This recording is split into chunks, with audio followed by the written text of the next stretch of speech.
We are live. What is going on, guys? This is the live stream commentary watch along here on Boxing Fanatico as we enjoy a good night of fights, right? With the main event, of course, being Devin Haney versus Regis Prograis. Let me go ahead and switch over to my face. Let's press this button right here. What is going on, everybody? Here we are. Of course, as always, we got the keeping the time on our left right here, and we will be commentating this fight as it happens. And we're starting off right now, and we're going to be chilling and hanging out and doing our thing here on Boxing Fanatico. Of course, we got to start off with Hashim 47 with the Let's Go champ, but there's definitely other people here as well. The legend, always got to let everybody know he's the legend. We got Anthony Murchison also here. What's going on, brother? Jumpman23 here as well. What's up, Jumpman? And ASAP TV. What's going on? All right, so we've given out our official predictions already when it comes to this fight. We're predicting, actually, let me put this up a little bit so I can hear it. We're predicting that Devin Haney is going to defeat Regis Prograis. But let's see what happens.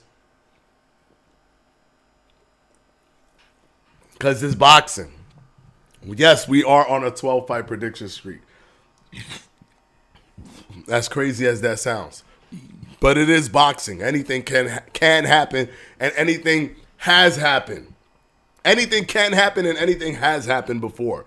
So anything can happen in this fight. But I'm definitely, from my analysis of Devin Haney and Regis Prograis, I see Devin Haney winning this fight. Right now, they're showing some highlights of Devin Haney versus Lomachenko. That's interesting. I'm wondering how they were able to get this footage. I think this was Top Rank footage. Does Top Rank give them the ability to use footage? I don't understand how that works. I'm not seen that before, where they're like, oh yeah, you can use our footage to show, to show highlights of Devin Haney. That's interesting. Is the fight really $95 on DAZN? Nah, it's $59.99. But you already paid $20 a month, so it's basically $79.99. Yeah, it's basically $79.99. Since you already paid monthly for it. It's probably, you got to be a real boxing fan because it's probably one of the worst value. It's probably one of the worst value when it comes to entertainment, because there's only, and it's not to, because boxing is boxing, right? If you love boxing, you love boxing. But when you really sit down and think about it, you get a Ryan Garcia fight on DAZN, you get a Devin Haney fight. That's really like 2 fights on DAZN, right? Yeah, you get the Misfit stuff too, but is that really enough to like hold you down for paying $20 every single month? Plus, when you get the fights that you truly want to see, like the Ryan one or the Haney one, luckily for us, the Ryan one was free on DAZN, but the Haney one, you got to still pay pay-per-view. Some of the stuff are still premium. You still got to pay pay-per-view. So it's probably one of the worst value out there in terms of entertainment, not going to lie. Just checking in, but I canceled by DAZN this month. Oh, no value with the boxing. Yeah. King Juice, I agree. I mean, I'm always going to have it because, screw it, man. I'm going to devalue myself to stay on DAZN. But it's just because I don't want to have to think about that stuff, right? I want to be able to watch the pay-per-views. If the Ryan Garcia fights, pops up, I want to be able to watch the Ryan Garcia fight. So it's one of those things where I just want to have it because I know that I'm going to use it, but it is definitely, in my opinion, like Netflix, for example, is way less than this without premium content like this, where everything is part of it, right? And then you're consistently getting new stuff coming in and all the time. Like, I was just watching the Squid Game, the challenge. That was fire. That was awesome. I didn't expect it, but it's on top of all the other stuff that I could watch without paying a premium to watch anything special. If it's something special, there's not really a premium there.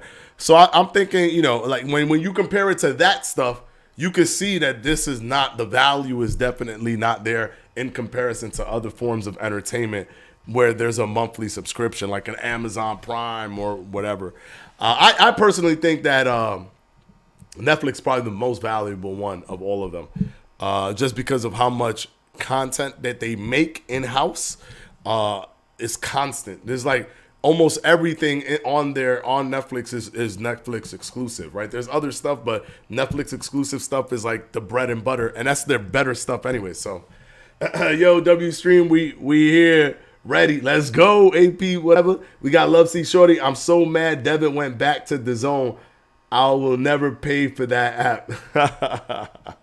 Yeah, like I said, it ain't valuable. That's for sure. You got to really be like willing to devalue yourself to be on it. You really do. But it is what it is, man. It's still boxing, right? Yeah, if you want to watch boxing, you got no choice. You got to watch it. There used to be like they try to be the oh, this is how you don't have to do pay-per-view. Like at that point, there was a decent amount of value to it.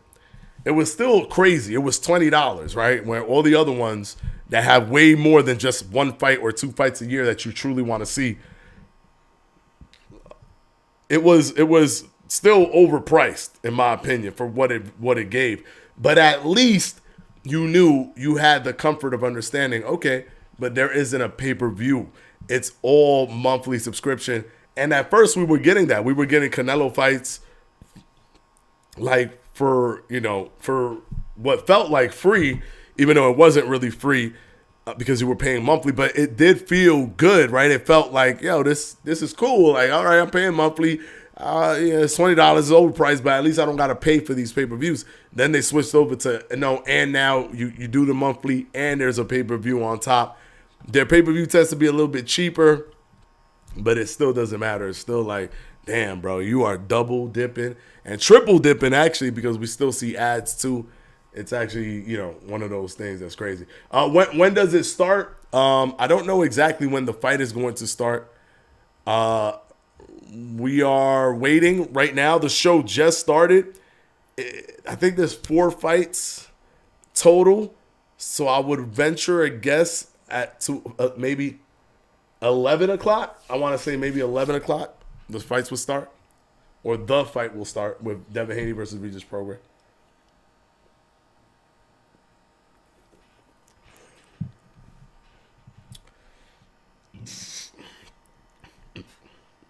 Ebony Bridges is 37 years old. She looks mad young. She does not look 37 at all. I thought she was younger than that. All right, here we go. There is some boxing on ESPN right now, too. I believe who's fighting. I think it's this dude is fighting. Let me double check real quick.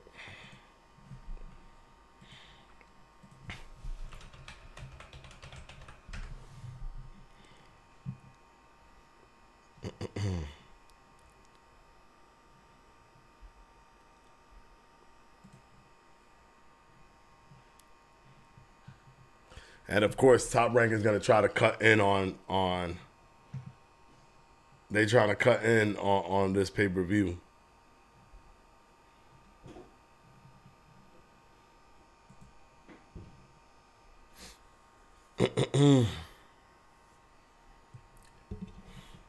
What's the who are the people that are fighting on Top Rank? I'm trying to figure it out. December.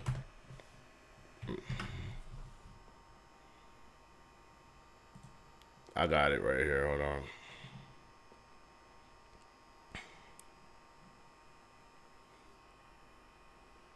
Who I have, I've predicted that Devin Haney will beat Regis Prograis. Hold on, let me check this out real quick. Oh, Robsay Ramirez. That's the fight. Yeah, that fight is not going to topple this fight. That is a decent fight. That's the guy that beat Shakur Stevenson in the Olympics, and he had a loss. He got a loss already, but he's bounced back from that. But that's not going to topple this fight. That's not more exciting than this fight right here. Well, Ebony Bridges is walking in now. She's walking in now. Brutal Buck Wild, what's going on? Anthony Murchison, what's up? Skarma, the dude that beat Shakur. Oh, yeah. No, Robsy. Right? Robsy Ramirez. Yeah, no, I know. He beat Shakur. I seen that fight. He ain't really beat Shakur. And he definitely can't beat Shakur right now if they were to fight. That's for sure.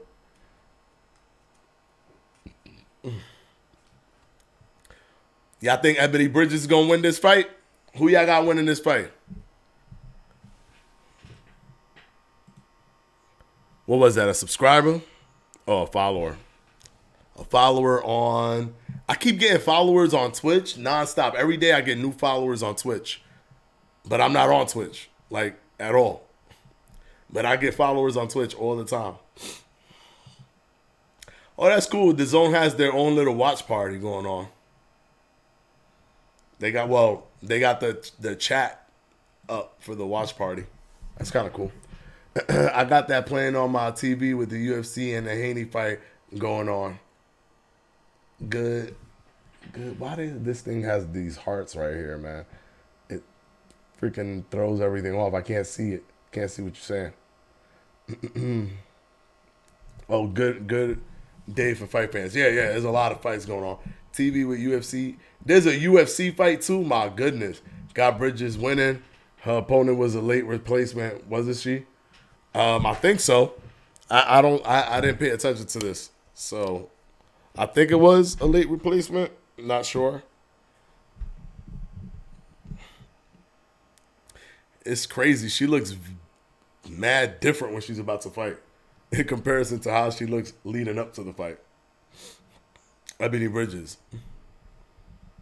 She looks more like serious right now. Leading up to the fight, she looks like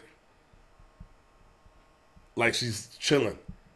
During the fight, she looks serious. Her eyes, everything, mad serious.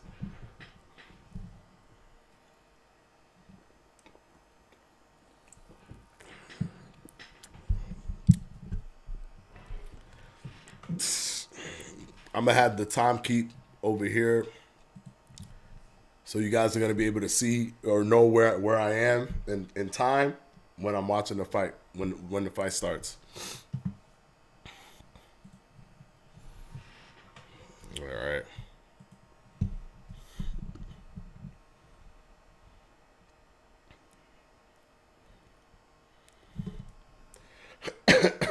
What's going on, Mr. Bradzy? What's up?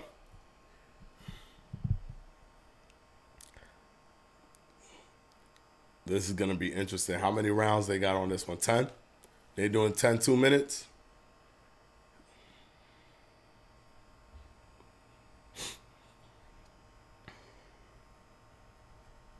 She's from New York.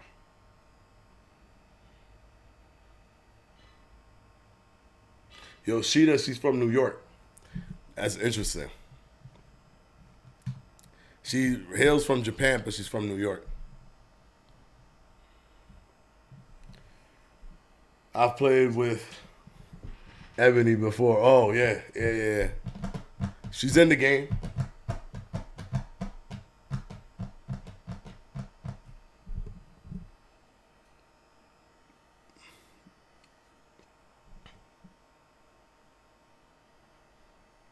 I know he's still young, but do you think Kermel Moulton needs a good test now? Let him get those. Everybody gets those starting your career fights. Floyd Mayweather had them. Shakur Stevenson had them. Everybody gets those, starting your career fights that are a little bit easier because they're short, right? And it's actually a little bit dangerous, too, when you do that. When you start your career, you actually have a possibility of losing because of the fact that people fight wild and weird when you're at the start of your career. There's a lot of people that might not make it, in the pros. So it's wild down there. It's almost like the Wild West in terms of how people's technique are. You might do better as you get into a better opposition because people are more technically sound and it's more comfortable for you to deal with a technically sound person as opposed to somebody who's like wild and crazy in there. So he has to be careful. Oh, we started.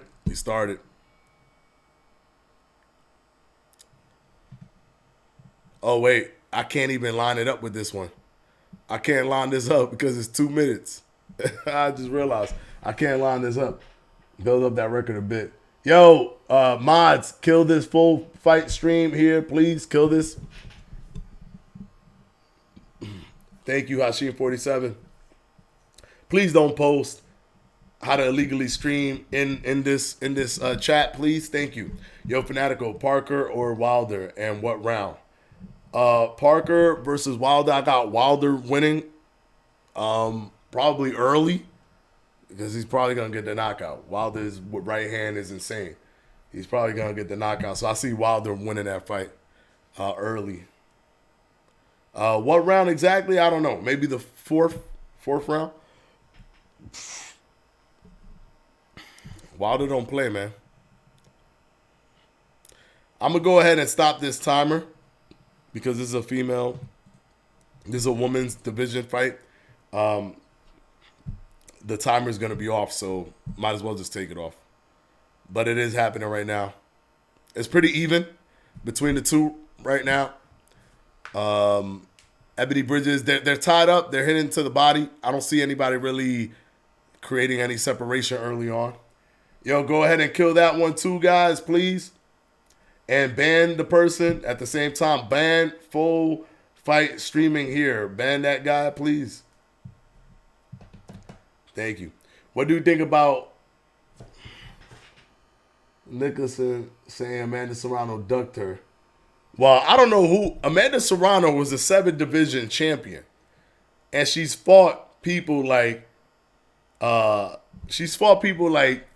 Katie Taylor. So I wouldn't say that, she's ducking anybody. Katie Taylor is like the person, right? She's the person to fight. She was the difficult person that people kept asking her to fight. Hold on. We got a super chat by Adrian Dones. We in here. Hit them likes. Is my people. What's going on, brother? What's going on? Let me hit you with a heart real quick. Let me put that up right there and see if we can get this. There's not going to be sound because I got the sound off since I'm listening to the fight. Can't have the sound of the fight coming through. But thank you so much for the $5 super chat, Adrian Dones. Thank you so much, brother. All right, let's get back to the fight. That was a good setup by Yoshida right there.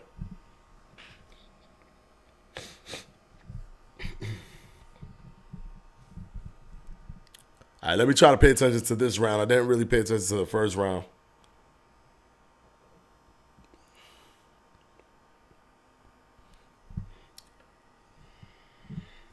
I think that was just your. I'm not seeing my live stream feed, but I think that was Adrian. Yeah, that was Adrian Doan's $5 super chat. Thanks again, Adrian Doans. Yeah, Yoshida took the fight on a second day notice. Wow. Well, let's see. Sometimes when you're good, you're good. It don't matter. You know, taking the fight on short notice, it all depends on how good you are. Shakur Stevenson took a fight on 1 week notice and smoked the dude. So,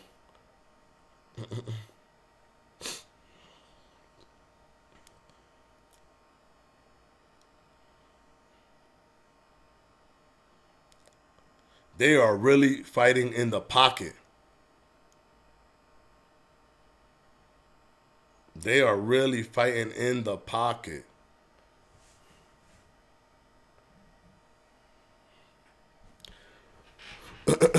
They're tied up. Yoshida got Ebony Bridges back against the ropes. Ebony Bridges needs to really. She needs to do a little bit more than what she's doing right now. Tying up. This is looking like it's playing right into the hands of Yoshida. I'm debating on betting on Devin Haney to be knocked down and to win decision. What y'all think, chat? W or L? To be knocked down. That's mad specific. I hate that betting be getting so specific like that. The more specific they are with it, the more, the harder it is for you to be right. Yeah, there's got to be value behind that, bro. Him being knocked down and winning by decision, there got to be some value behind that. Right now, tonight, on yesterday, I did my prediction, my official prediction. I have Devin Haney winning the fight against Regis Prograis. Gotta be like plus 1,600. Yeah. Gotta be a good value. If not, I'll just be picking the winners. It's only plus 450. It's other specials too, but I think that makes the most sense. I mean, that's the one that's more likely to happen, right? But he might not be dropped at all, right? I could easily see him not getting dropped at all. He's never been dropped in his entire career, and he's went against powerful punches like Linares, Jojo Diaz, also aggressive fighter. So he might not fall. The draw is always a good value because those are rare.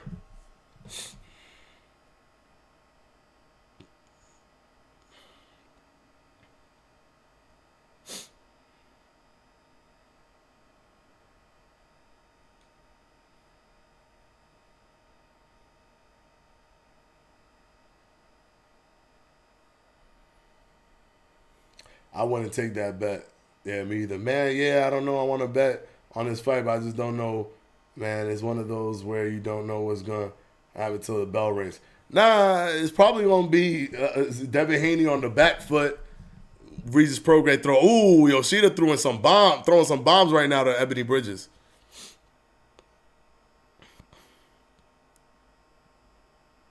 Devin Haney on the back foot with Regis, throwing bombs.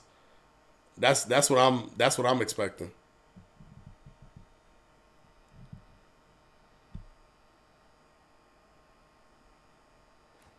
Man. This is a pretty aggressive fight right here.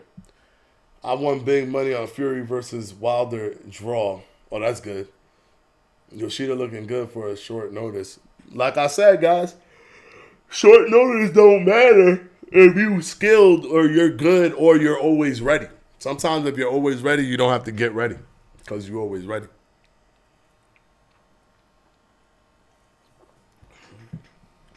I won a little 800 on that Fury and Ngannou fight. That was a good betting fight. Really? I thought Fury would be an overwhelming favorite to win that fight.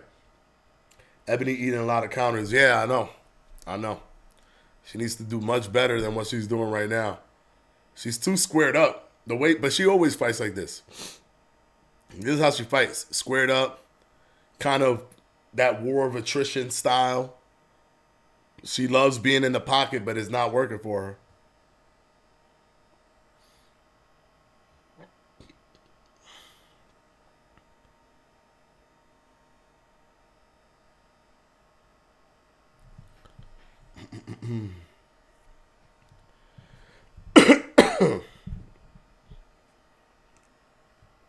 Doesn't even matter if you know who gonna win. Betting the under is the only way you make any real money. Exactly.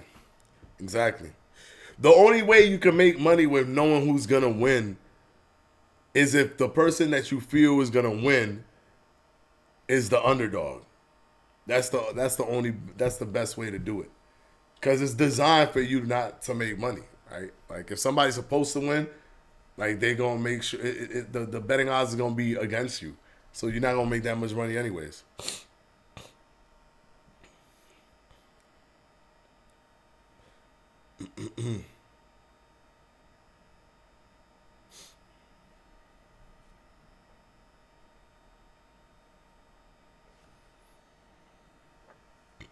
Ooh, wow! Ebony Bridges did other combat sports. She did karate, and she was a bodybuilder. Oh, I didn't know that.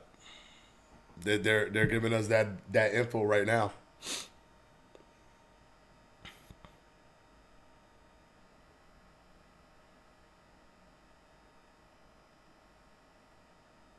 Yeah, Yoshida's definitely giving her work right now, man. She is not. She is definitely not uh, doing what she needs to do. Yoshida has landed 30 punches to Ebony Bridges' 18 punches, and Yoshida's landing at a 42% connect rate. Ebony Bridges at that 35%. Yeah, she came to win. I told you, Fanatico. Who do you want to see Shakur fight next? Um, I want Shakur to fight for all the belts, right? Uh, Tank stated he doesn't want the belt, so he was going to be elevated from regular WBA to super. He doesn't want the belt, so there isn't a person. There isn't really a. Unfortunately for Shakur, he's going to be fighting for like vacant titles or titles that somebody won in a vacant, like with if somebody else won the title, they won it and it was vacant, so it's not even a lineal title. It sucks, but that's why I say the best thing for Shakur is to move up to 140, but he's not ready to move up to 140 yet. So, and now that Devin Haney's going to 147, Shakur and Devin Haney is an impossible fight. To me, it's become an impossible fight. I can't even see Shakur going all the way up to 147. Shakur is older than Devin Haney, so I can't see Shakur going all the way up to 147. So, I think that fight is over. What's the next possible fight he could do at 135? I don't know, man. Lomachenko. If Lomachenko fights with Kambosos and they use that as a WBC eliminator and he wins, then and Shakur is the WBC champion, then they go ahead and fight for the WBC title, Shakur Stevenson versus Lomachenko. I think that would be a perfect fight for him next. Loma better stay away from Shakur. Well, that would be a perfect fight. That would be a perfect fight for Shakur Stevenson, right? Especially coming off of this fight. If he fights a Lomachenko and does a good performance against Lomachenko, then he could regain a lot of positive energy, a lot of the positive energy that he lost from the fight with Edwin De Los Santos. Oh wow! She hit Yoshida with a right hook and kind of sent her into the ropes a little bit. Good jab by Ebony Bridges. They jabbed and went right into the pocket. They can't get out of that pocket. They are magnetized. This is a magnet. They're both magnetized to each other.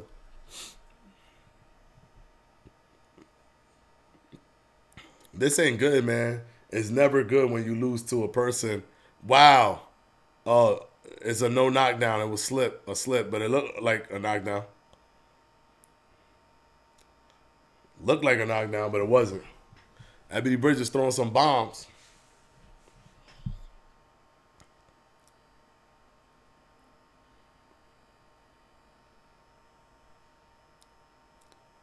Oh, good right hand by Ebony Bridges, but they went right into the tie-up. Right into the tie-up.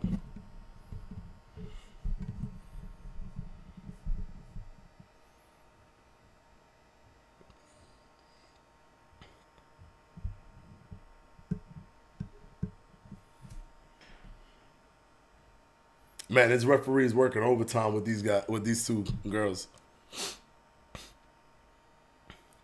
He's like, stop, stop, stop. Stop, stop, stop. Because they're so tied up the whole time. They can't fight any other way. Yoshida throwing some good combinations. Good right hand by Yoshida.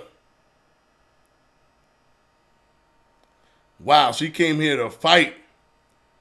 She came here to fight. Woo. She threw a right hand after the bell. Devin needs to stay at 140 and fight Tio. But he ain't. He gonna move to 147. He gonna move to 147. I think they're trying to get Tio versus Matias. They're trying to do Tio versus Matias. That's the fight they're trying to make. I feel like a lot of people are hyping that fight up because Matias's level of competition is important. His level of competition. Does he have a non-stop engine? Sure. But his level of competition has not been that crazy. So people get so enamored by how someone performs, no matter who they're fighting. Even just seeing somebody destroy someone is polarizing enough for people to think, oh man, this guy is really good. But it's easy to do that to somebody who's not really good. So people are a little bit too hyped for that Matias versus Tio fight. Like if Tio is doing something amazing, I think that Tio fighting a Regis Prograis would be much more impressive in my opinion, because he's proven himself. He fought through people like Josh Taylor and stuff like that. Even though he lost, he's in that upper echelon with those fighters. So I think that would be a more impressive fight, but it looks like they're trying to do the Tio fight and the Matias fight. Would I condemn the fight? Nah, they could do it. That's fine. I'm sure it's going to be entertaining. I want to see the styles clash between Tio being slick and moving and got power versus a nonstop puncher. But I don't think that it is the big deal that everybody's trying to make it to be.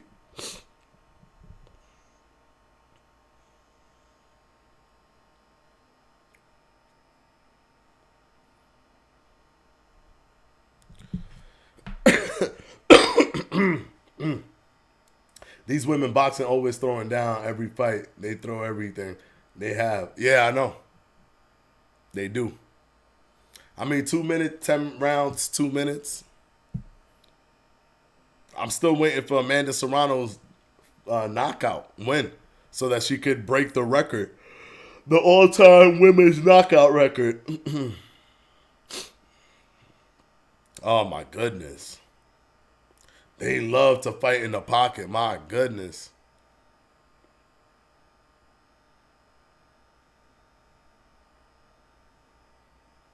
Ooh. Ooh. How much is Bridges going to take? She's getting hit. Right hand after right hand after right hand. That's not good. They're going to have to figure something out.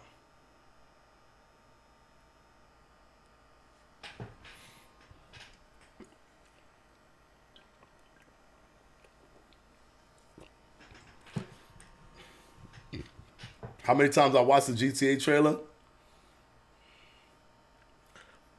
Probably like 10 times. 10 to 15 times. I mean, that trailer got 140 million views. It's like the most popular thing on YouTube, not bar none. Yo, mods, kill and ban this. Boxing live here. Kill and ban that person as well. Stop posting live pirated fights on this channel, please.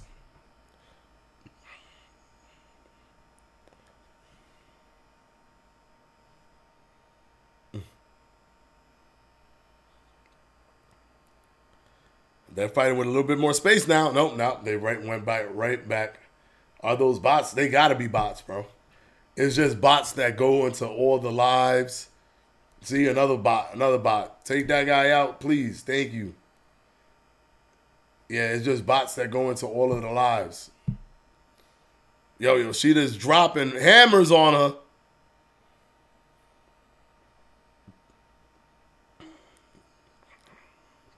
Wow. Wow. They are going in right now. Punches coming from every direction by both Ebony Bridges and Yoshida. Ooh, uppercut by Yoshida. Clean.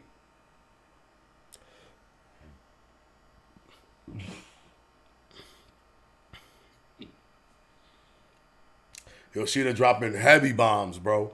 Not just bombs, heavy bombs. Ooh. Straight right down the pipe. Again.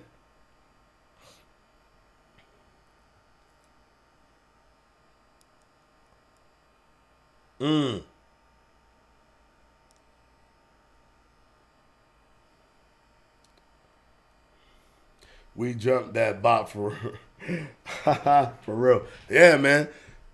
Screw them bots. And ban them, please. I don't want them to be able to come back in here. Oh, man. This has been a pretty good year for fights, though. This is the best year. In my opinion, this is the best year we've had in a long time. Probably one of the best years of all time. You got to think about it. We got, heck, one week had Inoue versus Stephen Fulton and Terrence Crawford versus Errol Spence. We got, look, Andy Cruz is fighting. That's going to be fire. Yeah, this is probably the best year. Probably the best year. We got Tank versus Ryan, Crawford versus Spence, Inoue versus Stephen Fulton, Fury being almost upset by Francis Ngannou, which was a shocking, memorable moment, historical moment in boxing. I mean, the list goes on and on. Benavidez, Plant, Boo Boo Andre, right? You know, it's crazy. It's crazy. We almost had Usyk Fury, but Fury got beat up. He got beat up in that other fight, so they needed to change the date.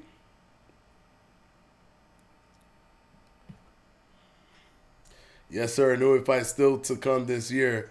We still have great. Again, Inoue's going to fight again and become undisputed. Yeah, 3 a.m. on ESPN. Yeah, I know. 3 in the morning. He loved doing that. Because he fights for, he's a megastar in Japan. So he fights for Japan. He doesn't really fight for the U.S., but we just like him so much, we watch it no matter what.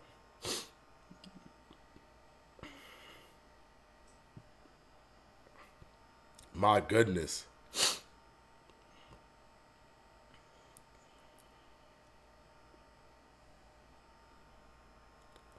Ooh, nice uppercut by Yoshida.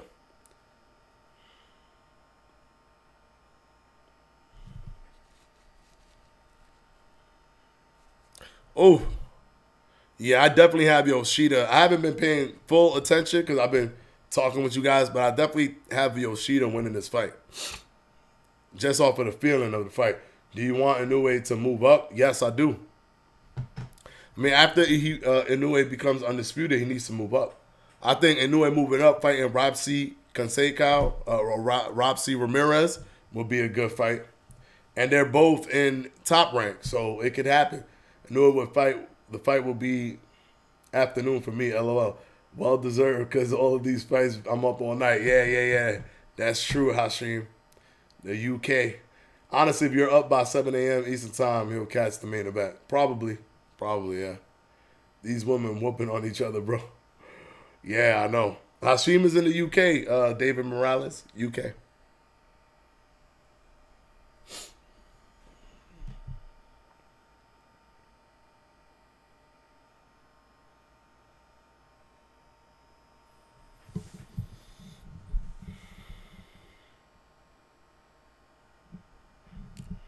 It's going to be hard to top this year in boxing. Yeah, it's not going to be top, bro. I mean, next year is going to have some decent fights, but I think next year is going to have Crawford Spence 2 on Amazon Prime. They're going to have probably Benavidez Canelo, and then they might have Canelo Crawford. It would be decent, but it's still not going to. I mean, we had Benavidez Plant, Benavidez Boo Andre. We had, you know what I'm saying? Like, it was a lot of good fights, man. Crawford, Spence, Inoue, Stephen Fulton, Ryan Garcia, Tank, Devin Haney, Lomachenko. There's a lot. It was too many good fights. Too many good fights. Teofimo Lopez versus Josh Taylor. Too many good fights. It's going to be impossible to top this year. This is going to go down in history as one of the best years in boxing.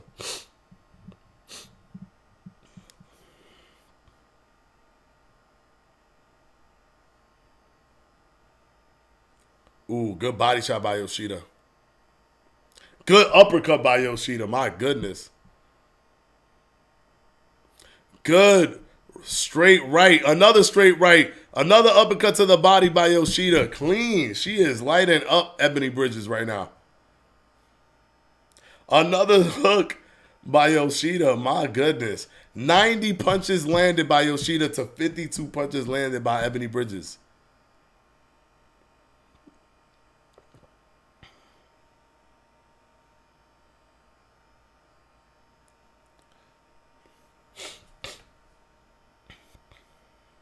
Good jab by Yoshida. Ooh, another straight right by Yoshida. Another left hook by Yoshida. Another uppercut by Yoshida. She really cleaning her up.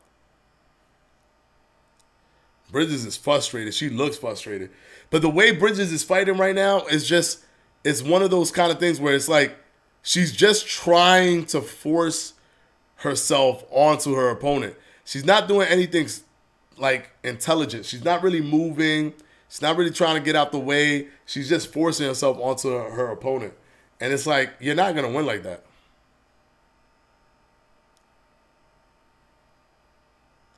She's really not going to win like that. This is it. If she doesn't get a knockout, which is very rare in women's boxing, but if she doesn't get a knockout, it's over.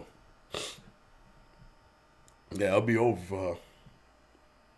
And she's the star. She's supposed to be the winner of this fight.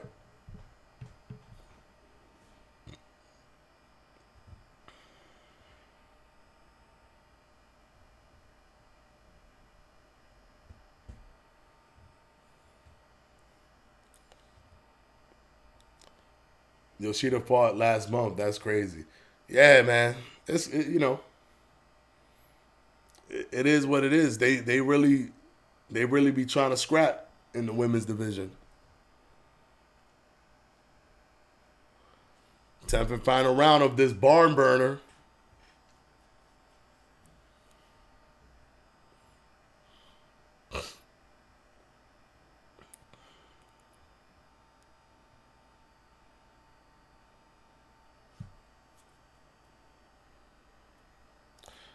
Bridges is going for the body. It's just like who's gonna hit who harder. That's the vibe that I'm getting. She about to pick up that strap. Yeah. Thinking about it, even women's boxing showed up this year. Yeah. Yeah.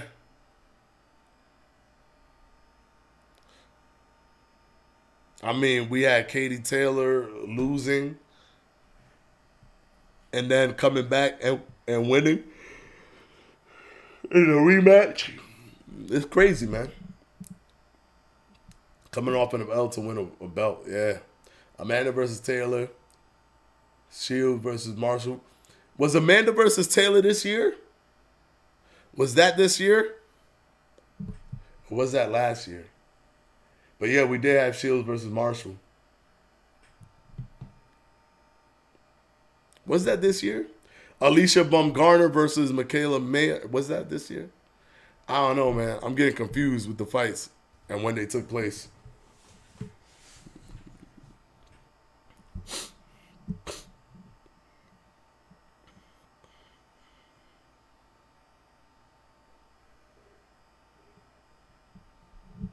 Ooh.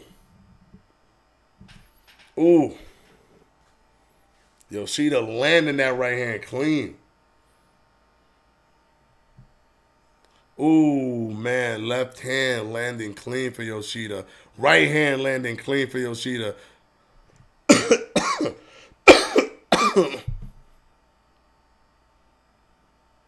Oh, right hand landing clean. Yeah, Yoshida got that, man. Yoshida got that. Feels like it was a year this year. Yeah, I don't think it was this year. Let me double check. But I don't think it was this year.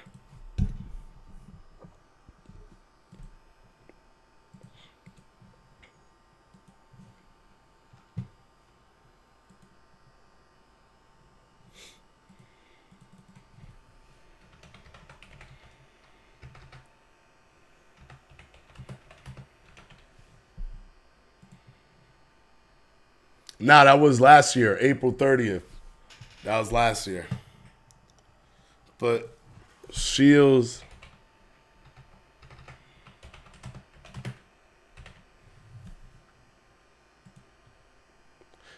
Shields versus Marshall. That was also last year as well. She didn't even watch Bridge tape. She just came in and whooped her crazy. Yeah, I know. That's insane.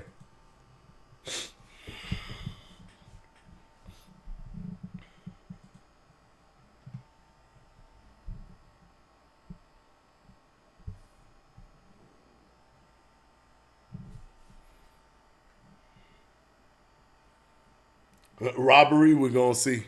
I don't think they're going to rob her. It was too clear. Kind of like the Bivol fight where they wanted to rob Bivol so bad, but they just couldn't because it was too clear. And Canelo was complaining like, yo, how did I lose that fight? I can't believe I lost that fight. It's like, bro, you lost it worse than how much they made you lose it by. It's just that he beat you so much that Bivol overcame the fact that they were trying to take it away from him. Yeah, Amanda versus Taylor rematch in 3-minute rounds. That'd be fire. That fight was crazy. That was the fight of the year almost. I think that was fight of the year. It was a crazy fight.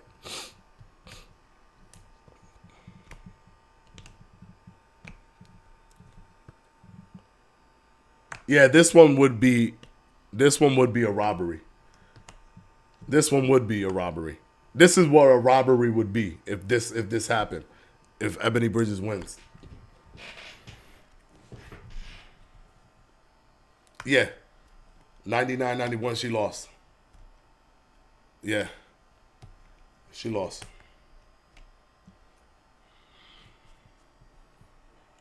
Yep. That's it. New champion, Yoshida. Oh, her daughter's crying.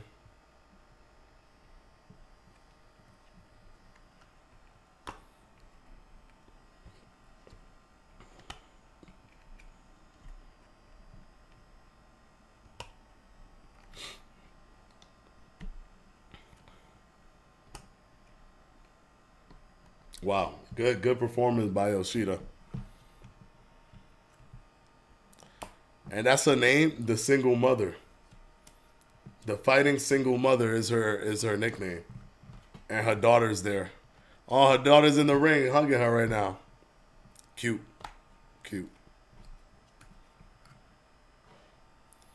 Aw. This is sweet.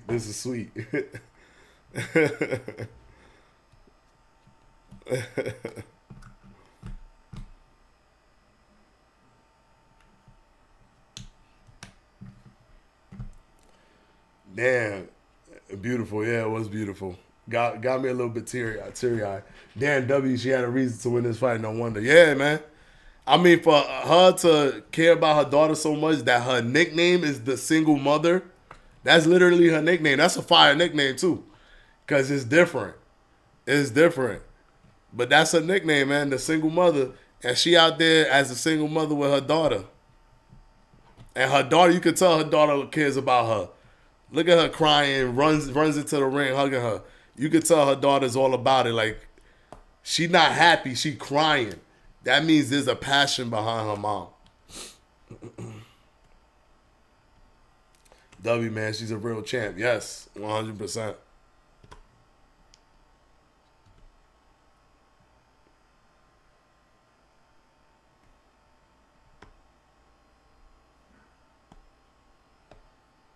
Damn, 7-1 underdog.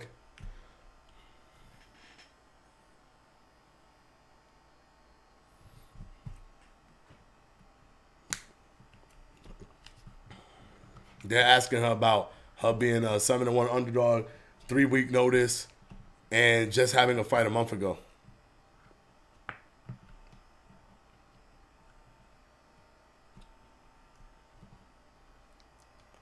I love stories like that. Yeah, me too, bro. Me too. There's those beautiful stories that just make you be like, damn, man, she changed her life. Yeah, I mean, she did. She's a champ now.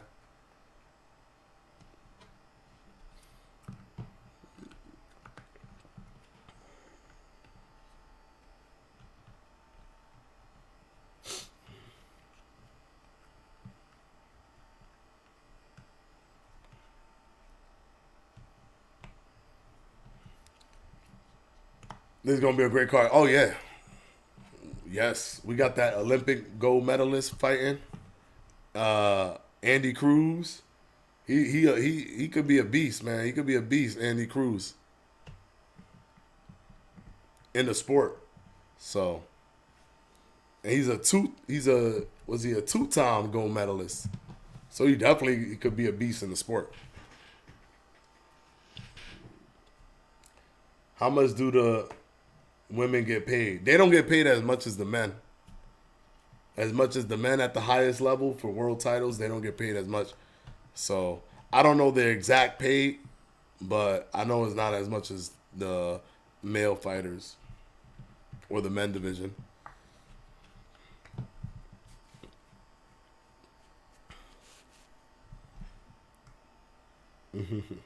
Andy Cruz is the guy that beat Keyshawn in the amateurs, right? He beat Keyshawn in the Olympics. Keyshawn became a silver medalist because he lost to Andy Cruz.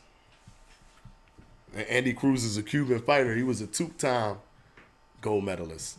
So that's not easy to do. To make the Olympic trials twice and make it all the way to the finals and win gold twice, that's not easy. Against basically international talent.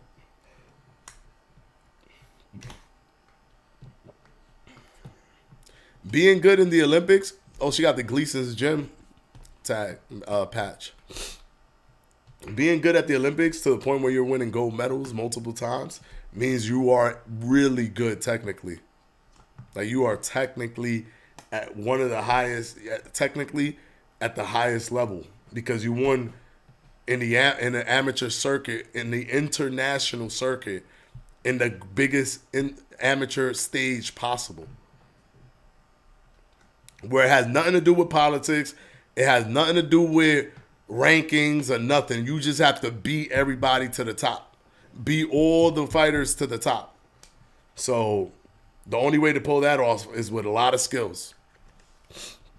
Because it's not about power, too. When the amateurs, a jab counts just as much as a hook. So it's not even about power. It's all about just being skillful. Making people miss and then making people pay. That's it.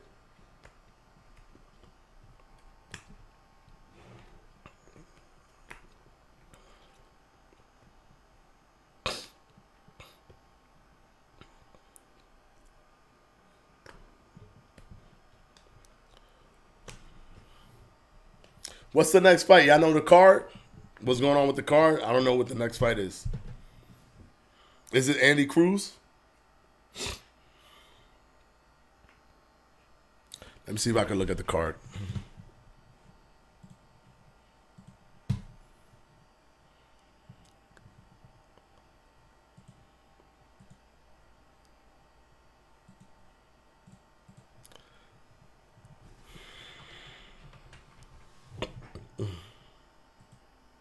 I I don't know. Let me ask my man. Hold on. Nah, I could pull it up here.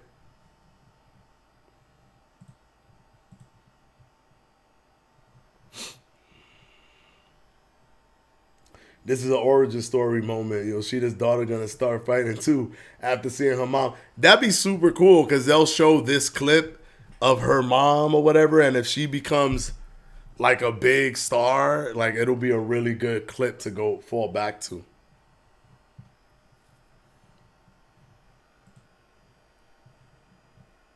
Okay, Montana Love is next, and then Andy Cruz is after that. No, it looked like Andy Cruz is after, and then is Montana Love.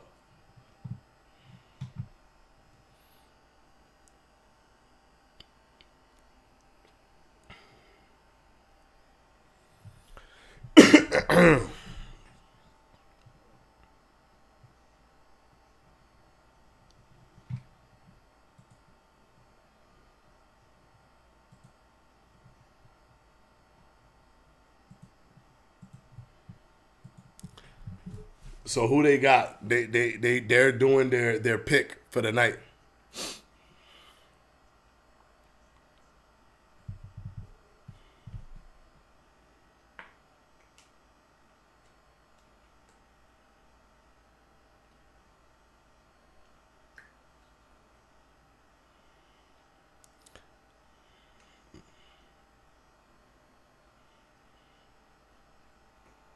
Yeah, he doing his thing. Andy Cruz doing his thing. Andy Cruz versus is next from what my mom told me. Yeah, I forgot Montana Love was on this card. This is a good card. Yeah, it's a good card. When is the main event of Fanatic? I'll probably say 11 o'clock. The main event is gonna be at 11 o'clock ish, because of the fact that it's 9 o'clock right now. We got two more fights. 11 o'clock ish. I'm gonna say. Yeah. Yeah. So I think yeah, well, let's see what happens. I'd rather see Andy Cruz right now and then Montana Love next, like after that one.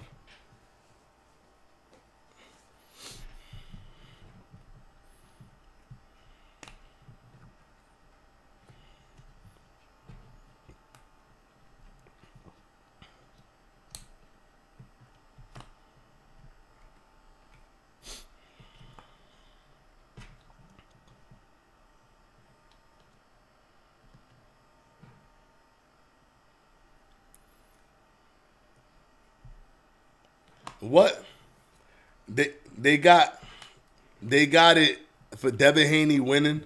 Oh, by TKO, KO, or DQ is a plus 750. If you bet for Devin Haney for TKO, KO, winning by TKO, KO, or DQ is a plus 730.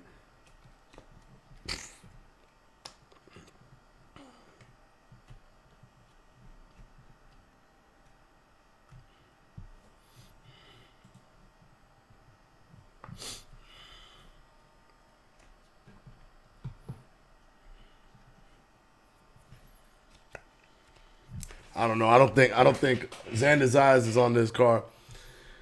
Too, bro. What? This is a good card. Xander Zayas is not on this card. Xander Zayas is not on this card. He's in the ESPN card. Not on this card. He's on ESPN. Yeah, he's on the ESPN card.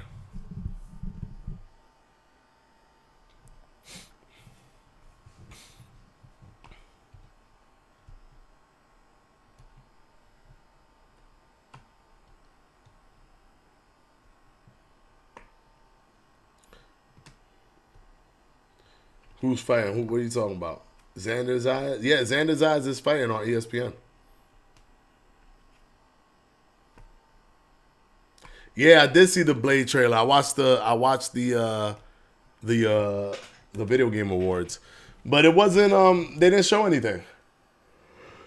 Everything they showed in the video game awards was just like cinematic trailers. It wasn't that fun this year. It wasn't anything that made me like that shocked me. Like their last like amazing reveal was Monster Hunter. It's like, nah. And that's why that's why GTA came out with their trailer a day before or they planned to come out a day before, because they knew that they were gonna just swallow up the gaming world. They knew they were gonna swallow up the gaming world. So GTA came out. They was like, yo, let's do it before the Game Awards so everybody see the numbers. That like, what did they even get? What was their viewership? Let's see. And they were live. So what was their live viewership?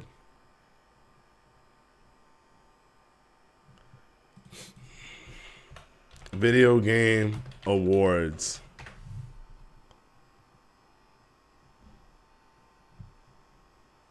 Okay, so they were live for 3 hours and 37 minutes, and they did 6.3 million views in one day. GTA did 100 million views in one day. Like, you understand how much control they had on the gaming world? For them to do 100 million, and just think, they never had the amount of money that they have now. Not even close.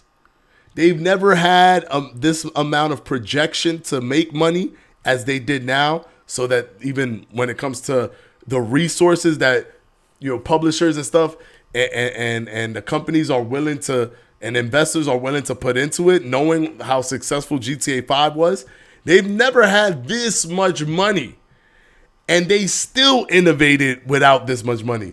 Can you imagine how great? Just look at Red Dead Redemption and how deep and how detailed everything was in that game. Can you imagine with the investors knowing that GTA, because Red Dead Redemption, they did an amazing job, but I'm sure investors were kind of lukewarm on that. They're not lukewarm on GTA 6. Can you imagine how much went into GTA 6 in terms of level of detail, the amount of stuff, and they don't miss. Whenever Rockstar takes a shot, they always hit. Grand Theft Auto 3, Grand Theft Auto Vice City, Grand Theft Auto San Andreas, Grand Theft Auto 4, Grand Theft Auto 5, Red Dead Redemption 1, Red Dead Redemption 2, they never miss. They always hit. They know how to make a game. They get it. Can you imagine with the amount of resources that they have? I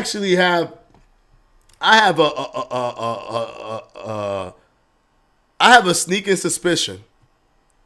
I have a sneaking suspicion that the main story that it'll be optionally co-op. I said it. I think that the main story, you could play the whole main story in co-op if you want.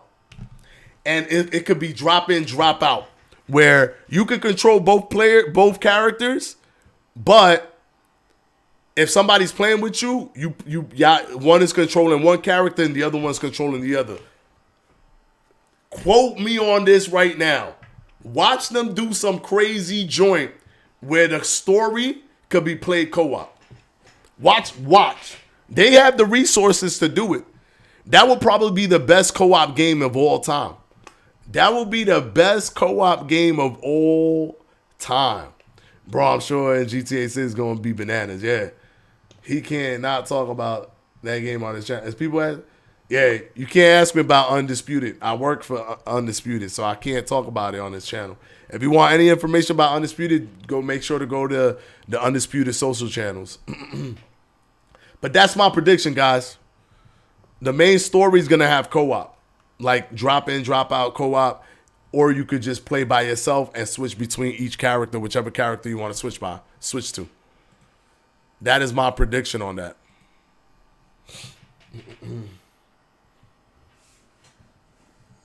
And that would be fire, bro. If you could play with your friend co-op, that'd be fire. GTA 6 is gonna be too good, man. Yo, every time they said a game said, think about all the cool things you'll find just walking around in the game. Yeah, I hope so. That'd be badass. I'm telling you. Yo, every time I was watching a Game Award and a game said that they were coming out in 2025, I did this. Because I was like, yo, bless you, bro. You coming out and during the black hole that's going to suck the gaming world in with GTA. You're not going to win it. They're going to win best audio, best story, best graphics, best everything. Game of the year. Like, nobody's beating them. Nobody's beating them. I wonder, if Rockstar wins Game of the Year, would they be at the VGAs? Because they don't go anywhere. Rockstar is so cool and so hip. Rockstar don't go nowhere. You've noticed that? They've never been at E3. When everybody be dying to be at E3 and whatever, when E3 was popping, they were never there. They were never there. They would only do their thing on their own. And they didn't have to be there because they knew that their game was a little bit controversial anyways. So they didn't want to even deal with all that stuff. They're like, yo, we'll do our own stuff. And they were always like so cool that they always did their own thing. Now it's cool to do your own thing. Like PlayStation doing their own thing, Xbox doing their own thing, EA and all these people doing their own thing. But before, like people would be at E3 and people would go to the VGAs. They don't do that. You'll never see them at the VGAs. You'll never see them at E3 or anything like that. They just, kill that, guys. Kill that full fight stream here. They just do their own thing. So I'm wondering, because GTA 5 came out 10 years ago and the VGAs is 10 years old. So they never kind of had them in the mix, right? Were they at, was Red Dead Redemption like nominated at the VGAs, and were they there? So ready for the jiggle physics. Yo, the thing was accurate, bro. GTA 6 is going to literally cause some gaming companies to go out of business. Bro, if I was a game company, I would 100% delay my game till after 2025. If I was a gaming company, why would I come out in 2025? I would delay it. Especially if you're anywhere near the vicinity of that type of game. If you're a third-person shooter or something like that, bro, chill. You think they got Tootsies in there? I mean, they're not going to ever have Tootsies, but I'm sure they have Tootsies. They're probably going to call it Twizzlers. Who knows? You know how they like to play with the names. But they're going to have a thing where you're going to be like, yeah, that's Tootsies. Like, I could tell that's Tootsies. Dude, Red Dead Redemption is my whole childhood. Y'all don't understand. Red Dead is my game. They need to make that a movie. Yeah, Red Dead is fire. I love Red Dead. Now, a lot of games are going to be rushed now. Yeah, hopefully not. As the number one people that don't rush games is GTA, Rockstar. They'll be like, yo, this is the day that it's going to release. And then like 2 months later, they'll be like, nah, sorry, we're going to have to delay it another year. But trust me, when it comes out, it's going to be fire. They delayed Red Dead Redemption for another year. And it came out and it was fire. Spider-Man didn't get robbed. Baldur's Gate 3 was so good. Game Devs had to say that no game would be made like it again. They said, oh, yeah, I think Spider-Man didn't get robbed. I don't think Spider-Man got robbed because... honestly, I think Tears of the Kingdom was a better game than Spider-Man. Because Spider-Man, unfortunately, was it fun? It was fun. It was 100% fun. But unfortunately, the thing with Spider-Man is that it felt too samey. Like, we've seen that stuff before, right? It just, we've seen it in the previous Spider-Man. It just was a better version of the first one. So it didn't really feel like innovative. While Tears of the Kingdom, I played that game. I beat that game. Tears of the Kingdom, that thing felt amazing. Like, you could build anything you want. You could break the game. It was designed for you to break the game. by doing stuff like that you're not supposed to be doing, because you could put an infinite amount of items together and put stuff on it and create a plane and create a car and do whatever you want. I think that was so innovative that they were better than Spider-Man, in my opinion. Now, Baldur's Gate, I'm not into games like that. I'm not into those type of games, but people were raving about it, so it is what it is. But I know when GTA 6 come out, nobody better be beating GTA 6, because it's guaranteed that they're going to be doing stuff that we've never seen before in terms of innovation. You think the Wolverine game will be in 2025? They better not be. If they want a chance at anything, they better not be. How long you think they making GTA 6? I think they've been making GTA 6 since they stopped making GTA 5. That's why I think. I think that they've not, they didn't go full force until after Red Dead Redemption. But I do believe that they've been working on it since after GTA 5. And then they took their time because GTA 5 was killing it. It's still killing it right now in terms of, money. It's making mad money. People still play GTA 5. Another game I cannot wait for, Wolverine. About Baldur's Gate, I don't know what the hype is around. The hype is because it's one of those, if you like that game style, it's like the best version of that game style. However, I don't like that type of game. Like, I'm a person that, I'm going to be honest, and I know it's mad weird for a lot of people. I don't really like first-person shooters. I prefer to see my character on screen. That's just how I am. Like, I try first-person shooters. The only first-person shooter that I liked and I played a lot was Halo. Halo 1 and Halo 2 and Halo 3. Those I could play and I like them or whatever. For some reason, I like those. I don't know why. I can't explain it. Any other first-person shooter, I just can't get into. I can't. I like the whole GTA style where you see everything the whole time. I prefer that. So, but I could see how, somebody could be like, nah, Call of Duty the best game or whatever. Like Call of Duty's fire or whatever. Like I could see how, people are. Destiny is another one that I like. I guess Bungie. I just like Bungie. Bro, it takes a while with the level of detail they put in games. GTA 6 will innovate, of course. And the amount of buildings you can go into. Bro, they never came out with a game where they didn't do something that was dramatically different from the entire industry. They've not done that.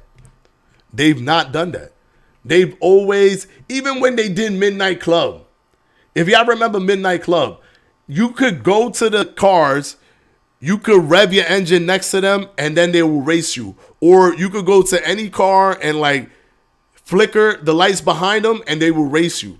And that was back then. I know this sounds stupid now, but back then that was mad innovative when you were just racing in a very like controlled environment where every car is in a race already.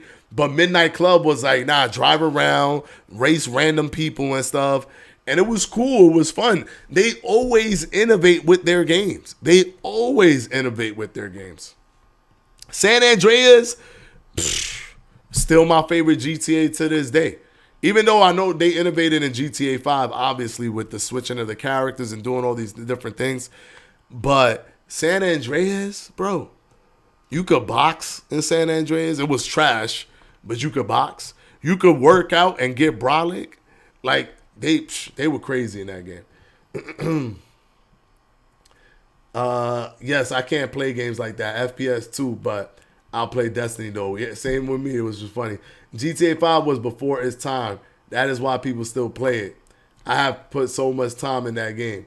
I played it. I didn't really do online, GTA Online, because when I started doing GTA Online was right after I beat the story mode and I bought GTA when it first came out. They didn't have online heist.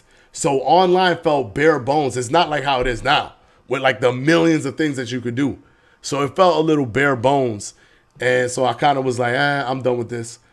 But GTA 6, their online gonna be lit when they launch that. That's gonna be, oh my God, imagine GTA 6 online. Imagine what they're gonna do with that. I played a good 60 hours of Baldur's Gate 3. Oh, so you like Baldur's Gate. Wait, why did you delete Geddon's AP whatever? Why you deleting Geddon's Gaming Corner's thing? You deleted it by accident? I wanted to see what Geddon said. Geddon's, if you could say that again, I want to see what you said.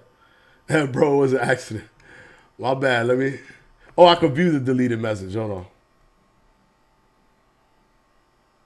Oh, no, not this one. I don't want to see this one. I'm so tired of FPS games. Give me Bayonetta and Devil May Cry forever. I like those games too, though. Bayonetta and Devil May Cry. Those games was cool. Oh, we got Cruz fighting right now. I'm going to do the clock after. Are you watching the fight? Yeah, I'm going to do the clock after.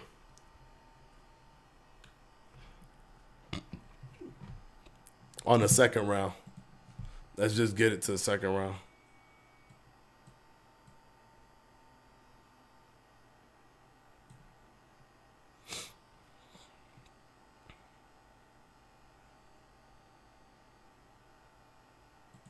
All right, let's leave it right there.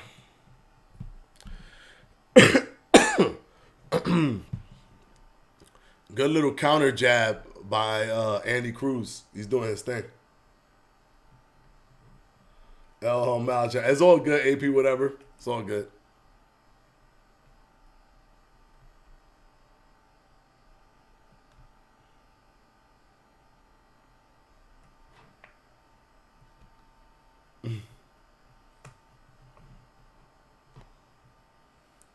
Ooh, Andy Cruz throwing a nice straight right down the pipe and slipping to the outside. Good body shot by Andy Cruz. He's feeling a little bit more comfortable. He's doing much better. Good check hook by Andy Cruz. He's looking much better than he did in his previous outing. I play on it like it just too hard for me. Yeah, I like Elden Ring. It was alright. Fanatico. See, you can take Guinness off timeout. Ooh, Andy Cruz is. Let me see if I can take him off timeout.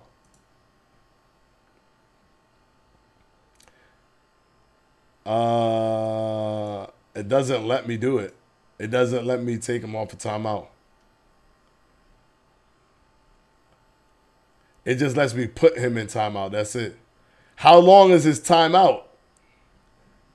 How long did you put him on timeout?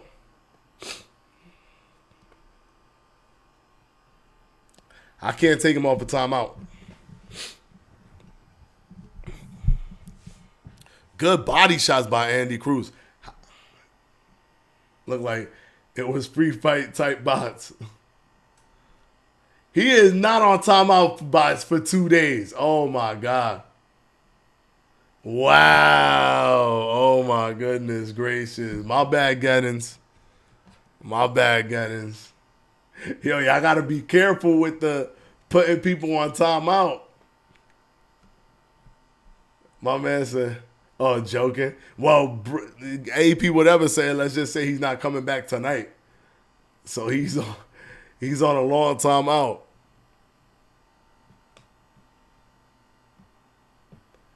Damn.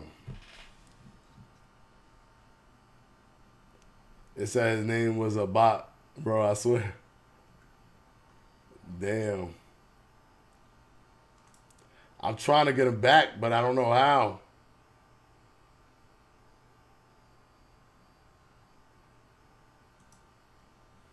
Yeah, there's nothing I could do. 1.8 thousand seconds? What the heck is... It's alright, AP, whatever. I mean, you didn't know. It's cool, man. He just timed him out again. Who just timed him out again?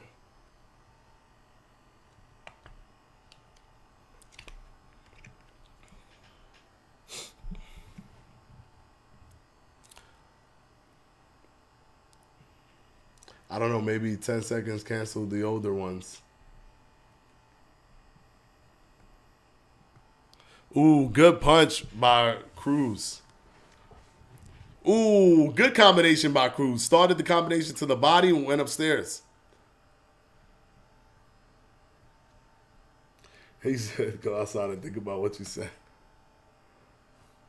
Oh, man, see, I'm not even paying attention to the timer, man. Let's try to get this match up. All right, let's wait for it to catch up. Good combination. Andy Cruz doing his thing. Ooh, Andy Cruz doing his thing. Beautiful combinations upstairs. Good straight right. Popped his head back. Oh, my gosh. Andy Cruz is just going ham right now. Ooh. Woo. All right, here we go. We got the timers on now. The timer is matched. Man, everything Andy Cruz is doing is landing. Everything Andy Cruz is doing is landing. Oh my gosh. Yo, he's doing whatever he wants. My man is doing whatever he wants in there. Woo! He is, oh, body shot. Upstairs. 1, 2, 3. To the body. Uppercut clean. Uppercut clean. 3 uppercuts in a row. Combination upstairs. Slip back. Woo! Yo, this is so clean. Uppercut. Left hook. Andy Cruz is wilding right now. If y'all need to see this beauty right here. Y'all need to see this beauty right here. Unbelievable. Oh, uppercut. Boom, boom. 1, 2. Yo, straight right down the pipe. Straight right again. Oh, my God. This is embarrassing. Uppercut, clean. Uppercut. He threw 5 uppercuts in a row. He just threw 5 uppercuts in a row and they all landed. From the same hand. Uppercut. Again. Oh, my goodness gracious. This looks beautiful. Straight right down the pipe. Straight right down the pipe. Another straight. Dude is down. They called it a slip, but he went down because he was getting beat up. He went down because he was getting beat up. Wow. He gets a round of applause. He gets a round of applause for that. I don't know what's keeping him up, but that was a crazy, accurate sequence for like a minute and a half. The whole thing was crazy accurate. What in the world? My man was just pop, pop, pop, pop, pop, pop, pop, pop, pop, pop, pop, boop, boop, boop, boop, boop, boop, boop, boop, boop. Like, what the heck was he doing? Like, the whole thing was crazy accurate. Crazy accurate.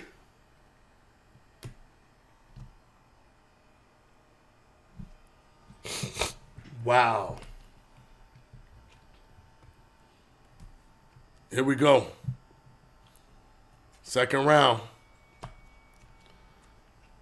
Guinness is back. Let's go, Guinness. AP, whatever, please don't hit him with a don't hit him with a band, please. Yo, that was crazy. That was absolutely crazy. Good body shot. Ooh, 1, 2, clean. Body shot upstairs. He's doing whatever he wants. Andy Cruz is doing whatever he wants in there. This is a 2-time gold medalist right here. This is what I tell y'all. When you a gold medalist in the Olympics, that is not easy to do. That is not easy to do. For Andy Cruz to be like, that's it, it's over. That's it, it's over. I just subscribed. I hope that helped. Subscribe? Oh, to Guinness. It was a spur of the moment thing and I accidentally clicked it. What did I do, AP? Your name, bro. You could put me in timeout game. Nah, it's all good, bro. It's all good. It was by accident, bro. GTA 6 just put hella pressure on my 2024. Bro, you got to come out on 2024, my mans. You got to come out on 2024, Love Seat. I thought you were. You got to come out on 2024, Love Seat. Because, shoot, I'm not playing nothing other than GTA 6 when that come out, bro. I'm not playing nothing than GTA 6. Yo, but Cruz, though. That was so clean. It really helped, clean up his pro debut. Yeah, we thought you was a bot. Sorry, it's all good. Nah, it's all good, bro. It's all good. Don't worry about it. Again, it was no hard feelings. They didn't do it on purpose. Man.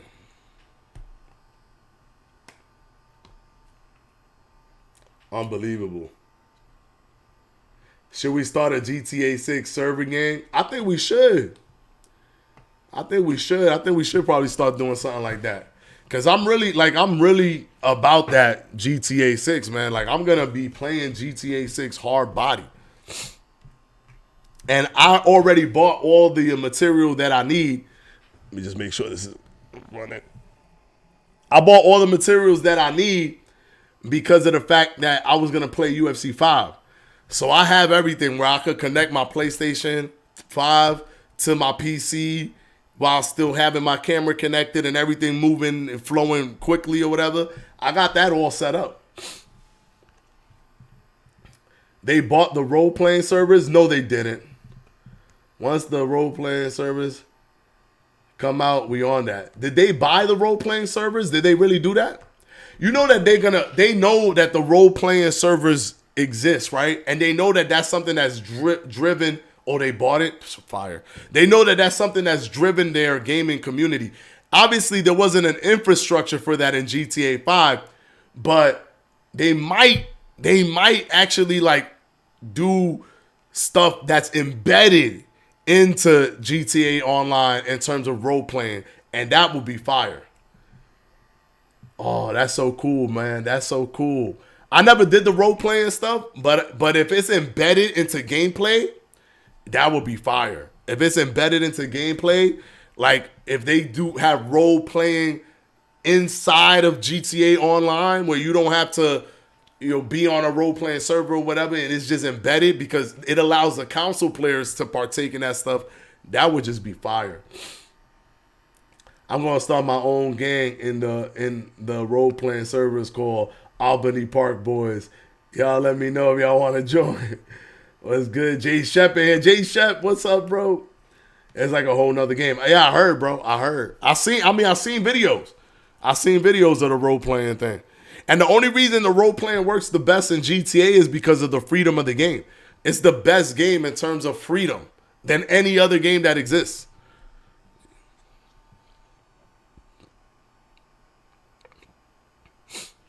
Unbelievable. They showing the highlights right now.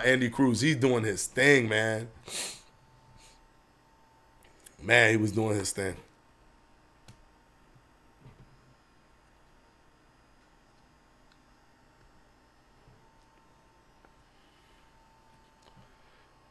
Cruz just watched that, man. Yes, he did.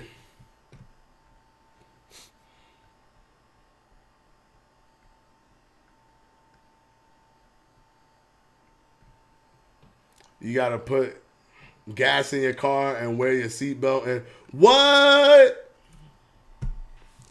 That's so fire. I don't understand why.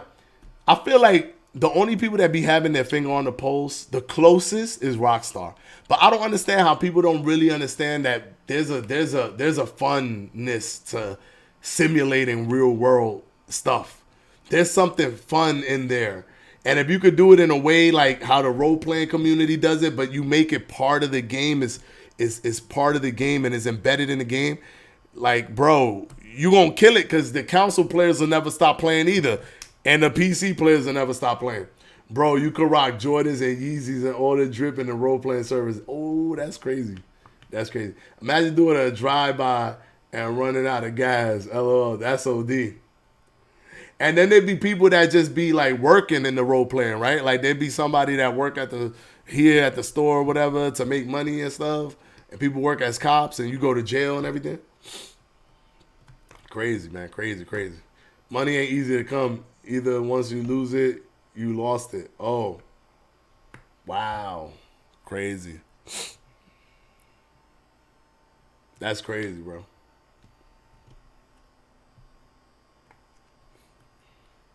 You got to get a bank account and put it away to secure it. Bro, they be working at the gas stations. That's crazy.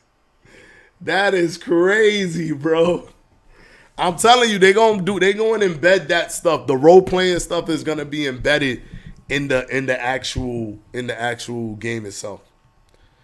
Cuz they know, like, yo, this joint is valuable. There's boxing and public fights in some servers. Wow, really? People be police officers taking it too serious. You gotta pay attention to the red lights and stuff. That's OD. I can't do that.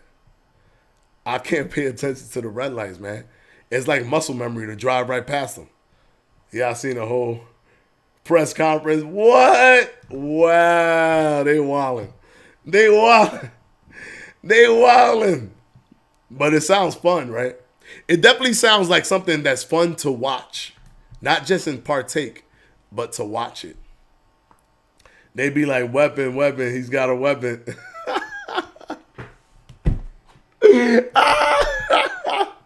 That sounds too good. Excuse me. Oh my gosh. My man said, weapon. He's got a weapon. Call for backup. I need backup. He's got a weapon. He's got a weapon. And when they get shot, do they scream and stuff? No, stop. Yo, it does sound fun to watch. They be calling for backup.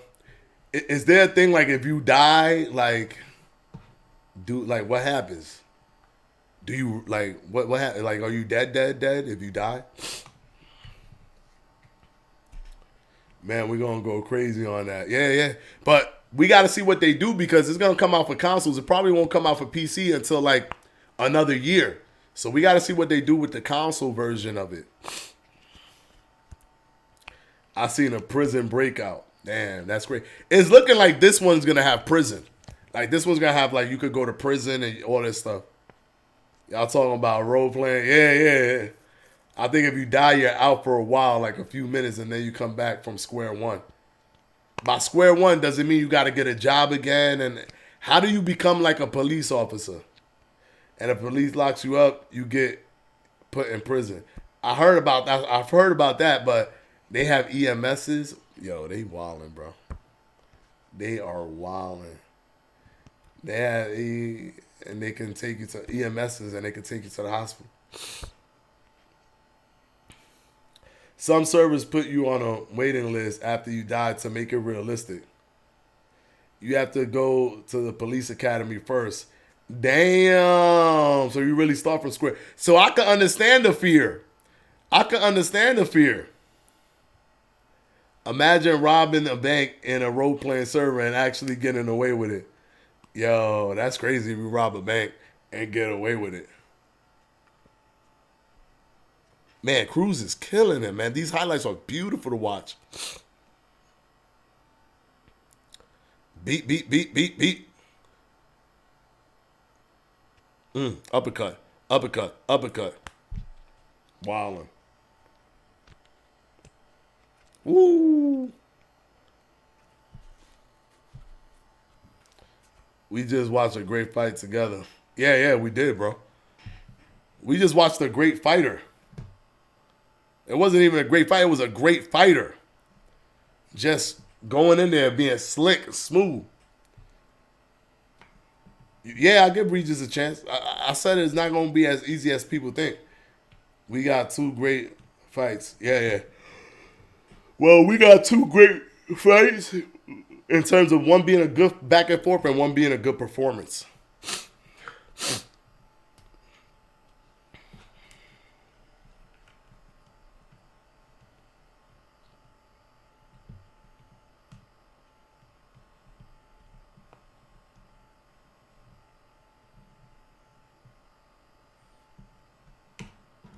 Wow.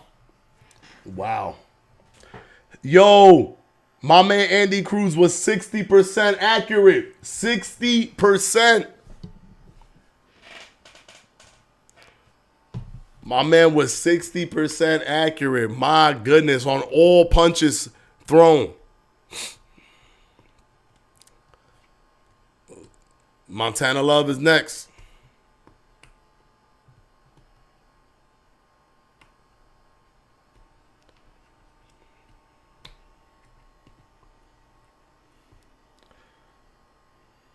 Yeah, he's got a great future. How did we get Gettins back? Did the 10-second timeout work? I don't know. It probably worked, but I saw that he came back. So pro career future, I should say. Yeah, he got a good. Yeah, he has a good pro career. Yeah, he's a great prospect.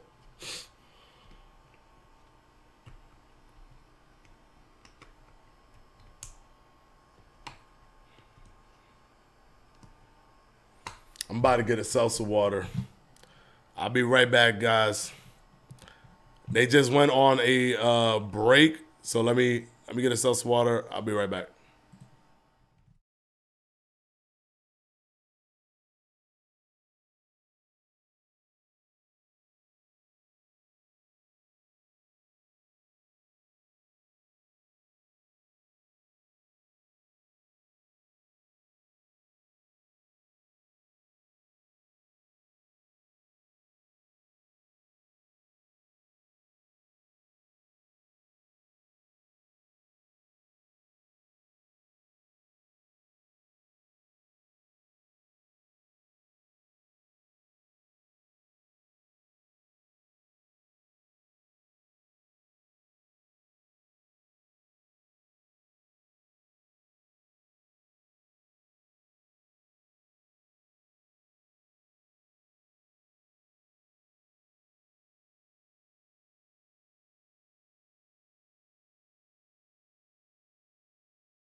All right, I'm back. This is all my fault. I'm back. Got my seltzer water. Let's see what you guys are saying.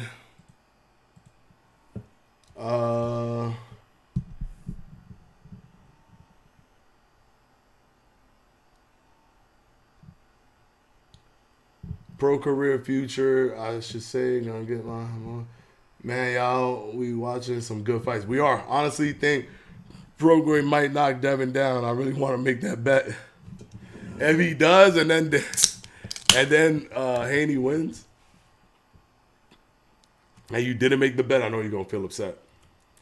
Man, if Prograis knocks Dev out, my lord, I'd be missing out on some money.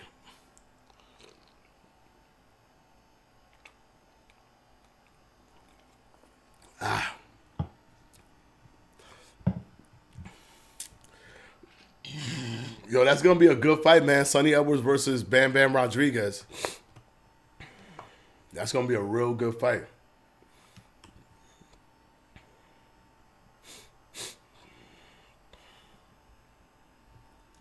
He definitely does have the puncher's chance, yes. Although Devin Haney's never been knocked down in his career, he does have the puncher's chance. Man, if Prograis knocks Devin out, my lord, yo, that'd be crazy, bro. That'd be crazy.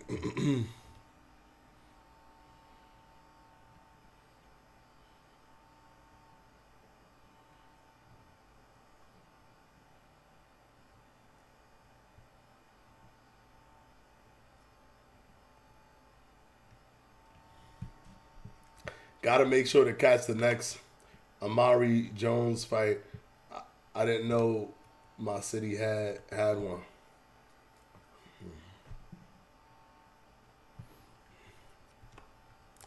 So that's next week is the Sonny Edwards fight. Next week.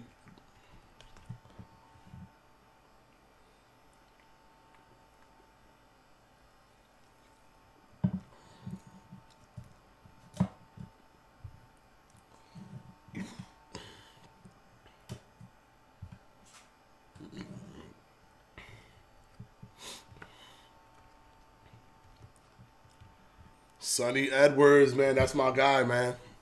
He's cool. He's cool peoples too. We hung out. We hung out when I went to the UK. Me and Sonny was hanging out together. It was fun, man. He's a really nice guy. And he's really, really skilled. He's very, very skilled.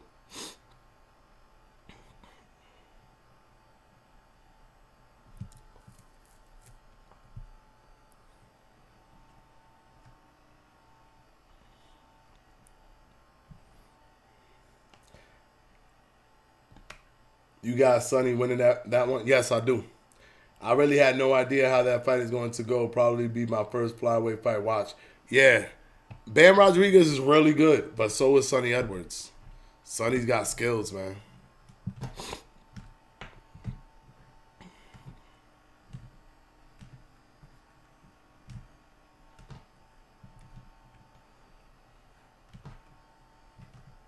Yeah, Bam got that power. I'm back with the snacks. Yeah, I'm back with the salsa waters.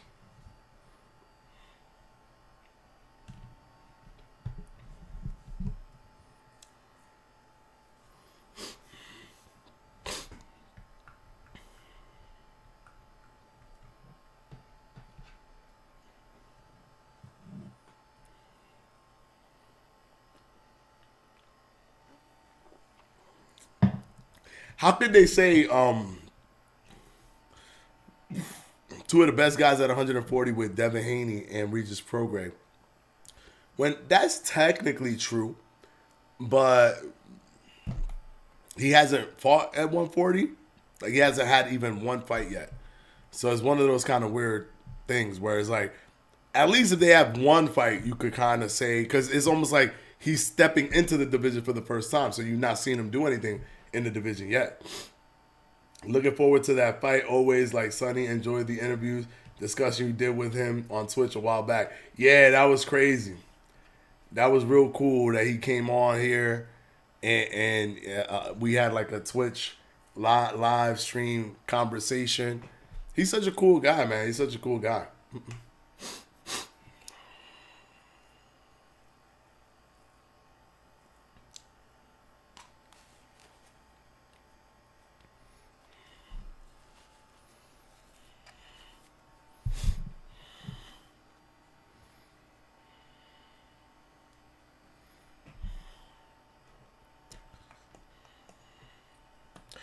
Liam Parro versus Montana Love next.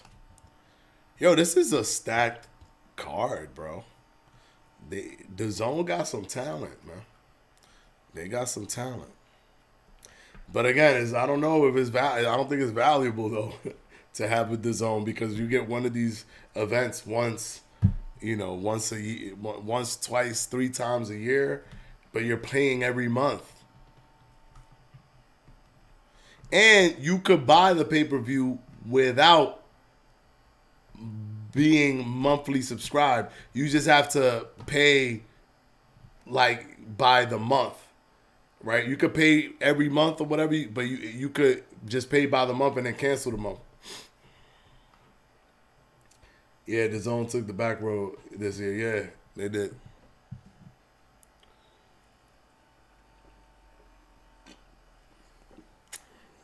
Ah.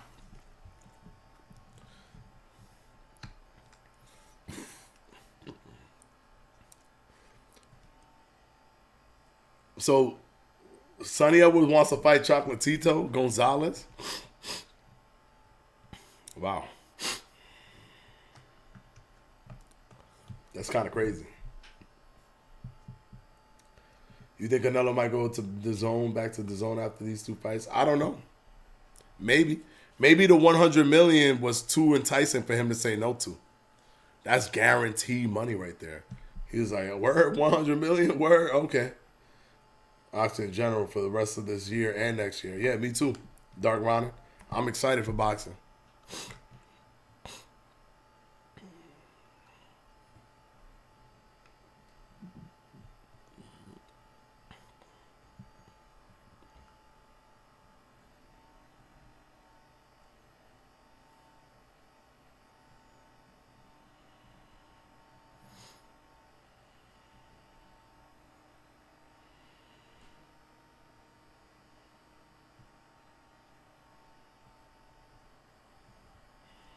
Wow.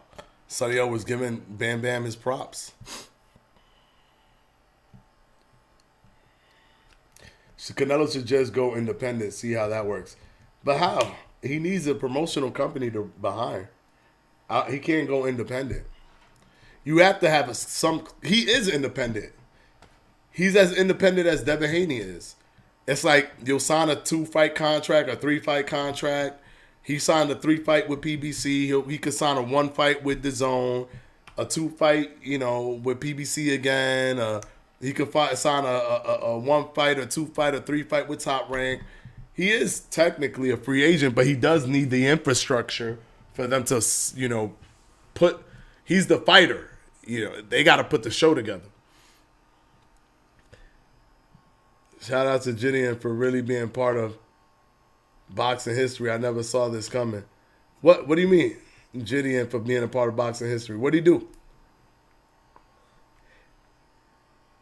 What did he do? There's nothing else really that's there for him after those 2 fights except the Bivol rematch, and who knows if that will even be at a conversation. Yeah, I mean, he could also fight Bivol and then fight Beterbiev. That's a possibility. Dangerous, but a possibility.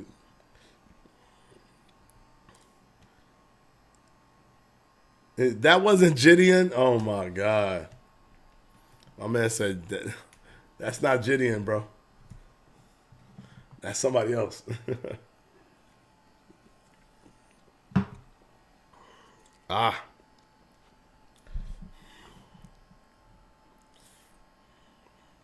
Haney has just arrived. Or no, yes, he just arrived.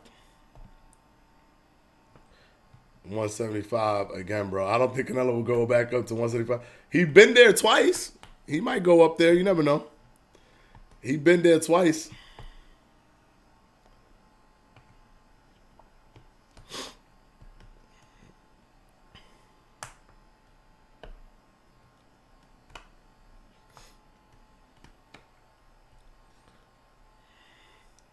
I mean, if he wins convincingly against Crawford and Benavidez, he might get confident again and move back up. Maybe. I'm just saying he got nothing to do at. If he beats Benavidez, then he has nothing to do at 168. He's done.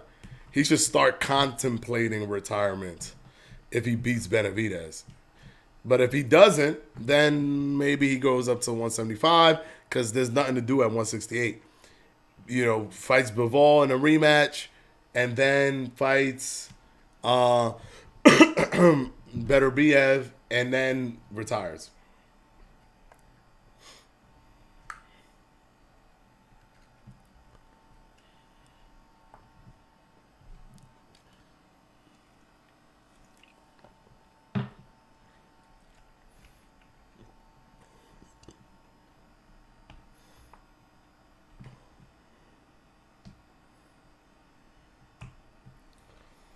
Yeah, man, seriously, that's what I think. There's not much left for him unless he gets another strap somewhere else. If he becomes 2-time undisputed at light heavyweight, that's greatness. That'll be insane if he does that. Oh, they will make Benavidez the underdog. He will be. They will make Benavidez the underdog. He will be. What? Oh, they will make Benavidez the underdog. Yeah, he will be the underdog. Against Canelo, he'll be the underdog. But he has a chance of beating him. He definitely has a chance of beating him. Oh, okay.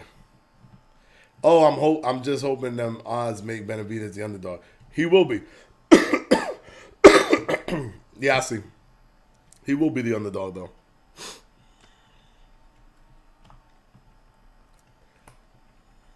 Oh, my God. Why is it taking so long to start the Montana Love fight? They over here talking. Oh, you know what? Because the Victor Cruz, the Andy Cruz fight was fast. That's why. When a fight is fast, it forces them to do this so that the fighters can get prepared. I bet on that fight. I think Canelo wins that fight by decision. Easy decision. Easy decision? You're bugging, bro. You're bugging. My man said easy decision. It's not going to be an easy decision. It's not gonna be an easy decision. It might not be. It might not be a decision for Canelo. It might not be a Canelo decision. That fight's not gonna be easy. It's not gonna be easy, AP, whatever. Montana Love is not even fully ready to go yet.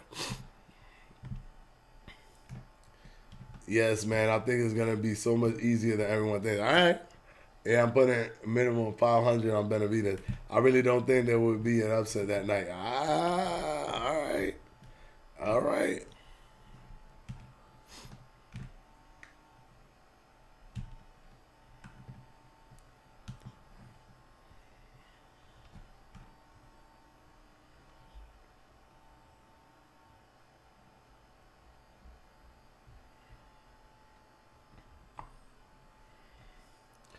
Yo, chat, make sure you thumbs up the lives. We got to support boxing. He's seriously the best unbiased YouTube commentator.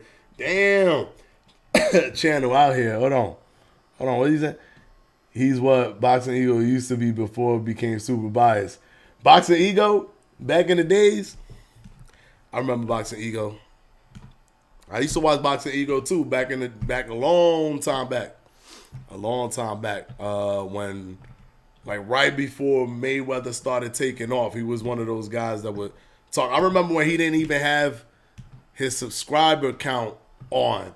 And I'm like, this man don't even got his damn subscriber count on.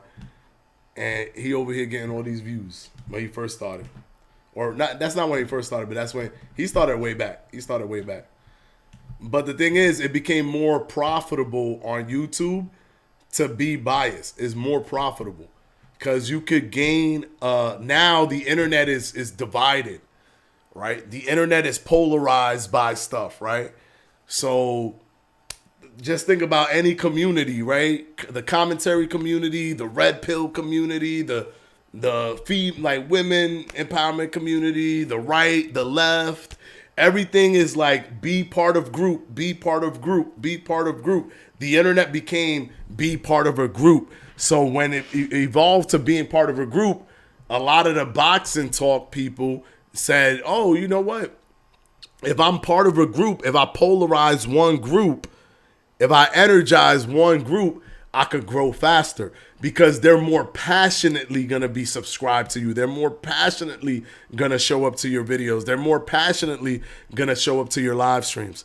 So it just became better to be hard body one group and being the talking head or the leader of that group. And then here, I don't care. I'm going to grow as slow as possible. Hopefully we grow big, but I'm going to do it as slow as possible because I do not want to be biased. It just will feel too disingenuous for me. It will feel too disingenuous.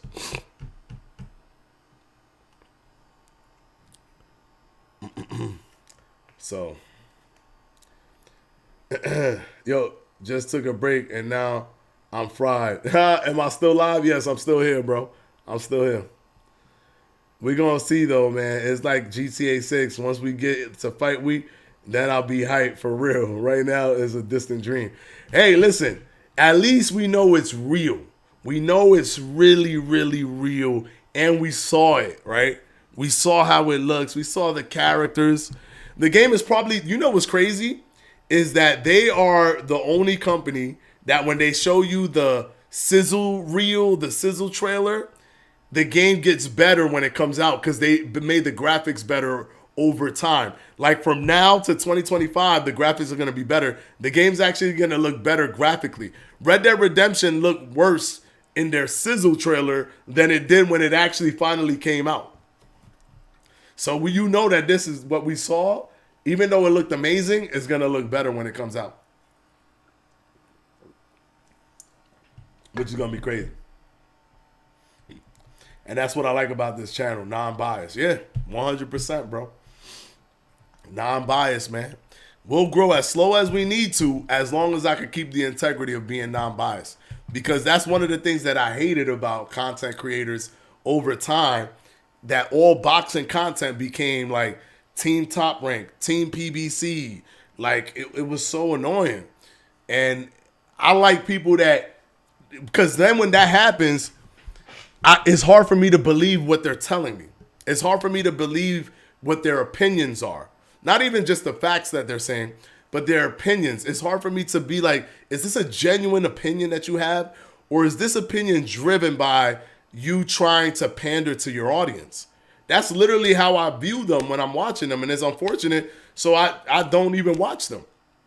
Because when they started shifting to that, literally, that's why I started Boxing Fanatico back in 2016. When I started seeing that shift, I'm like, yo, let me start a show with like somebody who has being a YouTube. I'm savvy at doing YouTube, because Boxing Fanatico, for some people that don't know, is not my only channel. I didn't start YouTube in Boxing Fanatico. I actually have another channel that I don't promote here at all that has over 270,000 subscribers. It's a completely different genre. It's a different thing. So I took my know-how and all that stuff from doing that, and I love boxing, so I decided to start Boxing Fanatico in 2016. However, I did not take off at all, right? It took years for my channel to take off, because it started taking off when I started talking about boxing video games with Esports Boxing Club. When they started dropping information or whatever, that's when my channel started taking off, and I leaned into doing that. And because boxing video games is also a space that I love too, so I love both of those spaces, and it made sense. So I took off with that. But now, because I work with them with Steel City Interactive, and I can't talk about Undisputed on this channel, I use that to be like, let me bring this back to my roots, to the roots of the channel, which is talking about boxing in real life. And let me try to bring the content creator that I've always wanted to see onto this platform, and just be real with people and give true opinions and true feelings, and be able to give people props when they beat somebody where I was thinking they were going to lose, right? Like, I'm not going to make excuses and say, oh, this guy did this and did that, or this guy's hurt, or this guy's that. I'm just going to be honest. And I think that creates a better place to listen to boxing commentary, where you feel that you're getting a genuine talking point from somebody, and not a way for me to, I'm not just pondering, how do I spin this so that I could keep pandering to my audience. Yeah, walkouts is starting right now. Let me see. Regis and Devin making 1.5 mil apparently. Yeah, man. I'm so glad we're here to be in the marketing time period of the game. It's the most fun time of the whole game cycle. That's true. Before it drops is actually more fun than when it drops, because when it drops is like you already have it and it's kind of over. But before it drops, it's really exciting, because your imagination is running wild and stuff. That's why it's usually hard for games to live up to your imagination. But Rockstar pulls it off all the time, especially if there's a PS5 Pro release at that time. Yeah, imagine. Which I'm hearing that there might be. Can't wait for the billboards and huge photos and all that. I'm definitely going to get the latest console to run that GTA 6. I'm on that PS5 Pro. That's not a bad split, to be honest. Actually surprised. Bad split. Oh, 1.5. Yeah. They are not credible. Yeah, Shakur was salty about it on Twitter. Oh, yeah. I heard. Yeah, I found your other channel. You found my other channel? I saw the other channel. Good content. Thank you, brother. That Floyd Mayweather video, though. Yeah, man. The first one, I did that back, in 2020. And that one did take off. But I was like, bro, these videos are too hard to make. I can't keep making videos like this. Yeah, I don't know how hard it is to make a video like that, where it's like you got to write a script and you got to do it. And my stuff, I like to make them cinematic. I don't like to make them like all the other people that do it on here, where it seems more formal and more like informational. I like to make mine feel like a cinematic experience. So it's really hard to do that all the time. So I was like, I can't do this all the time. So luckily, talking about Esports Boxing Club made it work for me. And I'm slimmer for it. You're slimmer for what?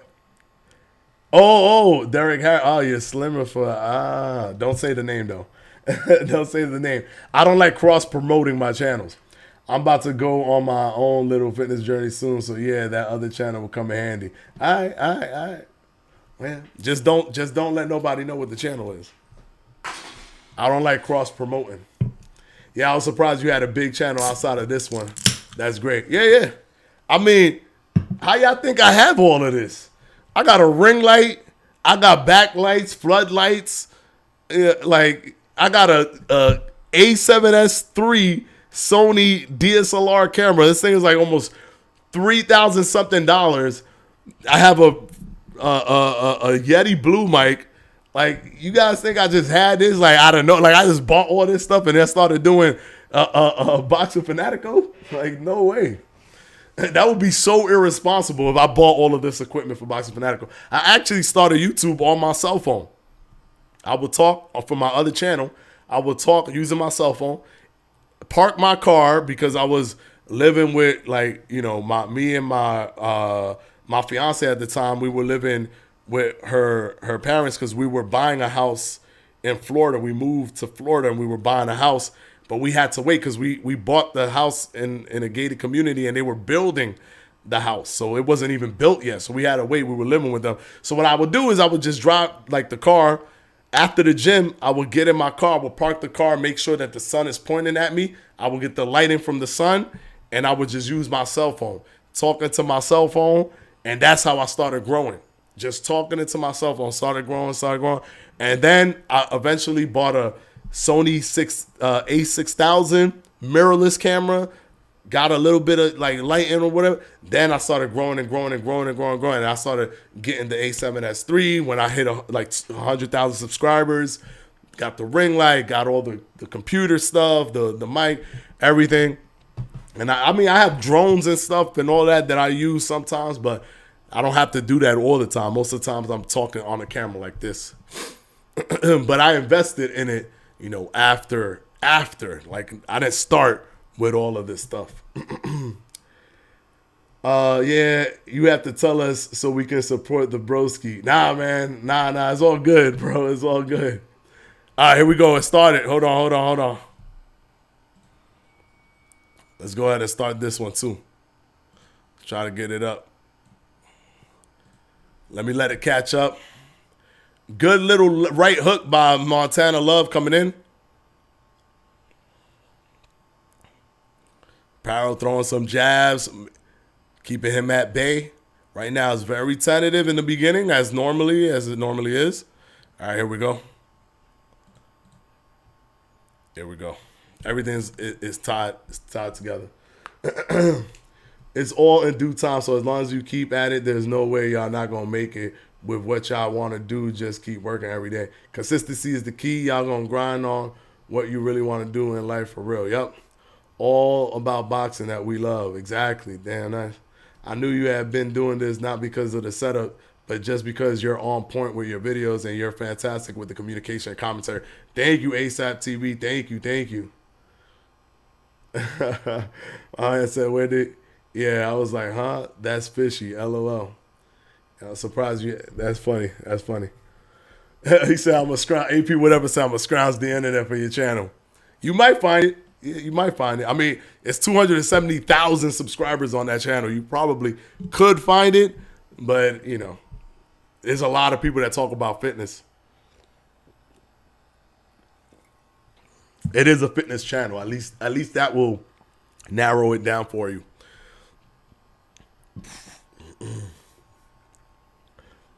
He said fitness Fanatico. Nah, it has nothing to do with Fanatico. Nothing to do. This is a whole different thing. The funny thing is that my viewers and subscribers from that channel call me something completely different. They don't call me Fanatico. You guys call me Fanatico. They call me something completely different. I'm two people. I'm that person over there, and I'm this person over here for you guys.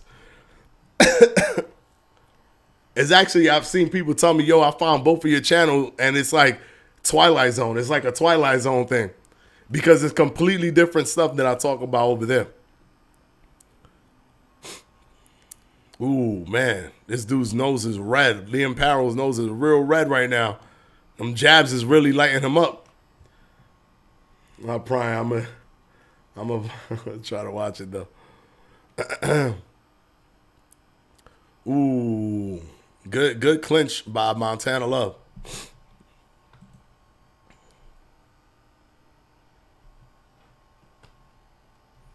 Here we go. About to go to the break.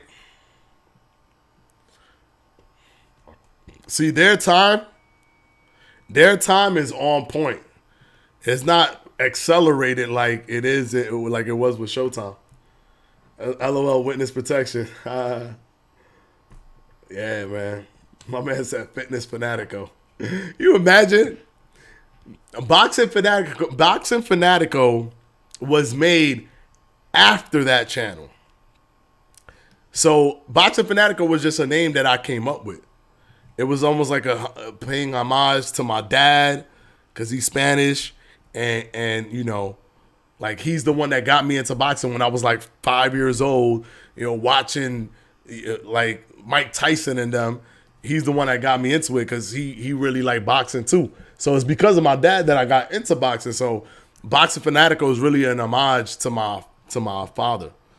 Because Fanatico, obviously, if you don't know it, it means fanatic or fan in Spanish. Even though that's kind of easy to discern from the way it sounds, Fanatico. But before Boxing Fanatico, I had another channel. I made Boxing Fanatico because my other channel got successful, was becoming successful, and I was like, yo, I want to do something in the boxing world because that's the sport that I love. Man, Liam Parro is really giving it to him. Yeah, you got it for real. You got it for real. Let me tell you something. You already know you're going to blow on this channel. Yeah, I mean, hopefully, man. You know, hopefully. As long as you put in the work, man, it's going to happen. Actually, I ran across your other channel and watched a video, but can't remember the channel name. Yeah, I'm weird. I got into combat sports because I had anger issues. My mom had paid love. Boxing needs you, bro. Thank you, Dave VD. Thank you, brother. I just want to be part of that, you know, part of the community that's unbiased. There's not many out there, right? We have more unbiased people in boxing commentary. That's not just part of the mainstream media. I'm glad to be here before you blow for real, because you got it and you know it, bro. I'm glad we're here. Yes, and you know me. I got the memory of an elephant. I don't forget nobody. I still remember the Tyrant Gamer. I don't know where he's at anymore, but I still remember the Tyrant Gamer. That was my dude, bro. Like, I'll never forget this Tyrant Gamer. So you guys will always be, like, you know what I'm saying, in the forefront of my mind whenever I go live and stuff. Damn, man, LOL, we need help with fitness. Will be cool to hear it from you. Hey, man, you got to find the channel. I don't cross promote at all.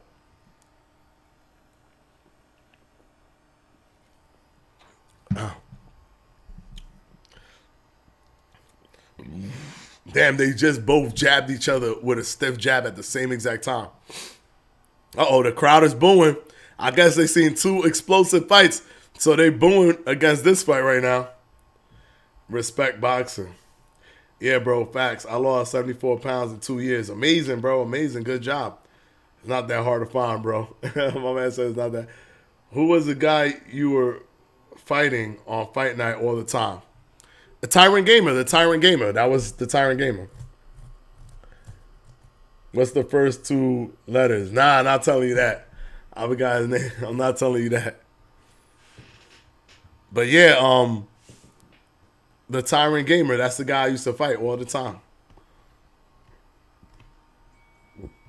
He would come in at every live stream when we was on Twitch. And we was building Twitch. I think my Twitch is almost going to have 4,000 followers. We really was building that Twitch. I didn't know that I was going to start working with Steel City Interactive, but we was building that Twitch for Undisputed.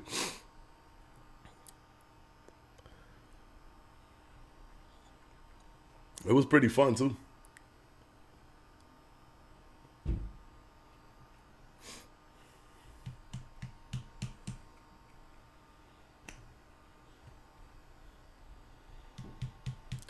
Montana Love, man. He need to control himself. Yeah, Tyron. I don't know where the Tyron game is no more. I don't know where he's at no more, but that man, he was always cool. He was down to play every crazy game that I was trying to play. Now, here we go. Montana Love starting off hot. Throwing a 1-2. Ooh, got caught with a stiff jab as he was coming in.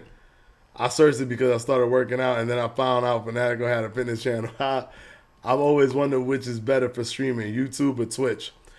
I think that YouTube. I think Twitch is better because there's so much stuff you could do on Twitch for streaming. There's a lot of different fun things you could do with raiding people and like all the different like things you could do with the icons and all this stuff. But I think YouTube is doing its thing and getting up there. In terms of algorithm, is 100% YouTube is better than Twitch, because Twitch doesn't have an algorithm at all. It's all organic. If you have the most views, you're the number one person on the page. If you have the least views, you're down at the bottom with everybody else. So the search and discovery is trash in Twitch. But if you're good for life on Twitch. Like, if not for life, but if you're good, you're good. Like, it's really hard for you to fall off because you're already at the top because it's just based on viewership. While with YouTube, it's more sophisticated than that. People could find your live stream without having to go and look for your live stream. Boxing Fanatico Fitness, LOL. Yeah, man, I got something working too. I've been passionate about my craft for years. I'm going crazy on it, so we're going to be up soon. We're going to get up, Fanatico, my boy. I'm telling you, let's go, bro. Live stream Twitch is more interactive. There you go. It's more interactive. Yeah, YouTubers are better with VODs. Yeah, video on demand is better on YouTube for sure. No self-promo, but I'm not going to stop working on my craft. So once I build my platform, yeah, for real.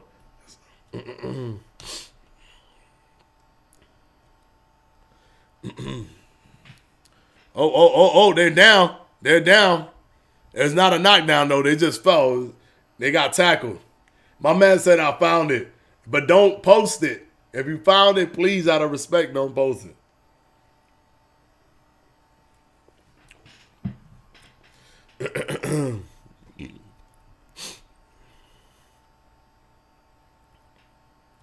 That vlog with the blood sports scan. That vlog with the blood sport song. Oh, you talking about? Oh, damn. Fine, bro. I'm looking hard enough. It's hard to find because fitness is saturated. There's so many people that do fitness. It's crazy that I even broke into the fitness in 2016 because there's so many people that do fitness on social media. But I'll tell you one thing. Views in one genre is not the same as views in another genre. There's a little insight when it comes to YouTube. The cost per mil is how much you get paid for every 1,000 views. Fitness is one of the higher end ones where you get a higher cost per 1,000 than like video games is one of the lower ones, believe it or not. So somebody who does video games will have to get a lot of views to even get close to the amount of money that somebody would get in fitness. And it's all based on how much advertisers are willing to bid on your videos. And because fitness products tend to be pretty expensive and a lot of people purchase a lot of fitness products, they have a good turnover. They're willing to bid higher for fitness content, for fitness products. As for video games, the turnover is not as powerful, so they bid lower. So, yeah, but the number one that tends to be the highest is finance. When people talk about finance, that has the best cost per mil.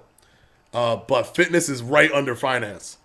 So 100,000 views in fitness is like quadruple, almost 5 times, 6 times 100,000 views on video and talking about a video game. Believe it or not. So make sure you love what you do. That's all I'm saying. Because if you're gonna do video games, make sure you love talking about it. Because it might be a while before you start seeing a financial return via video games. Now, if you're doing fitness, you might not have to love it that much. Fitness is just that much better with the CPM. I don't know. I don't know who's gonna win between these two guys right here. I've seen Montana Love have some trouble over some fights. I'm not sure if he's gonna be patient enough in this one and confident enough to get the win. But he's the guy that they're looking to get the win. So we'll see. Fine. Why do you feel is winning the fight so far? It's hard to tell because I've been talking. I got to pay attention. Dan is about to fight too. My man said I found it.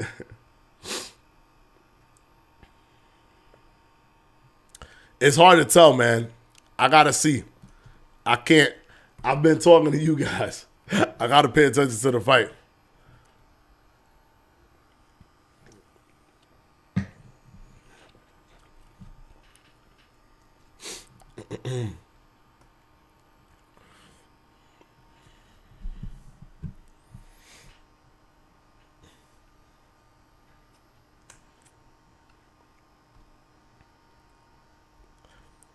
There's like these good hooks that come from Montana Love, but he doesn't really follow up on off of that.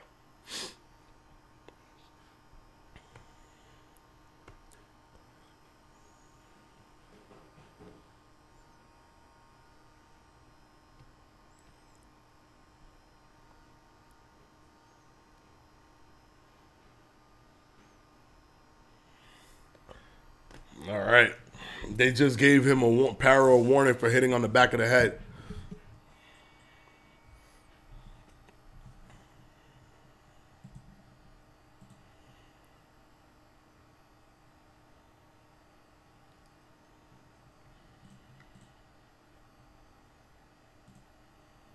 All right, let's play that timer.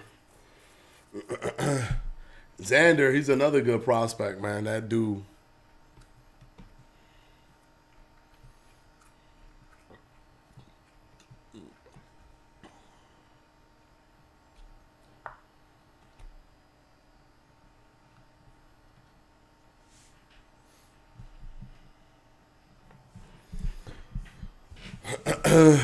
They're on a break right now.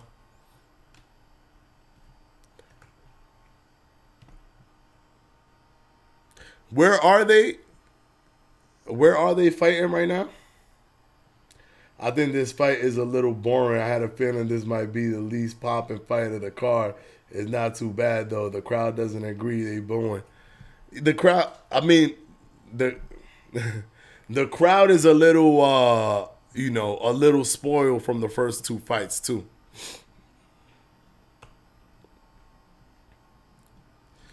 All right, let me see what happens here.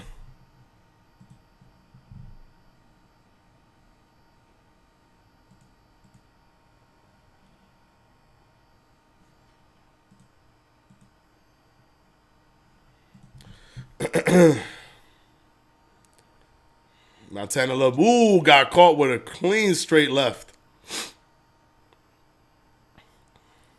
Montana throwing that jab out. So Love, right now, Parro's landing more shots than Montana Love. Montana's being slightly more accurate than Parro.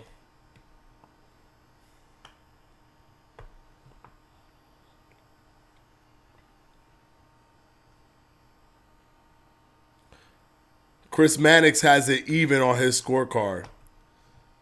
It's actually hard to tell who's winning according to what they're saying right now. Good 1-2 by Montana Love. All right, let me focus on the fight.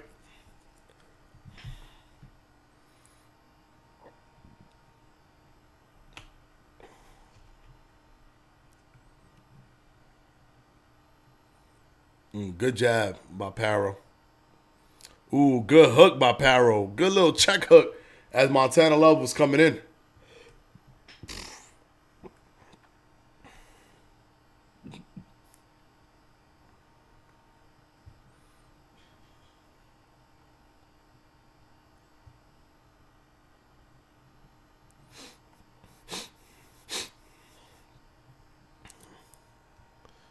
Good jab to the body by Parro.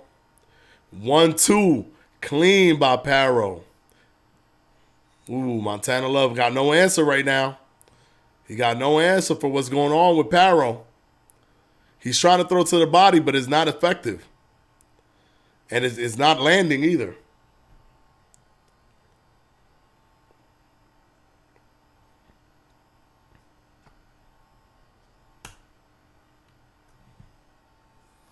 Ooh.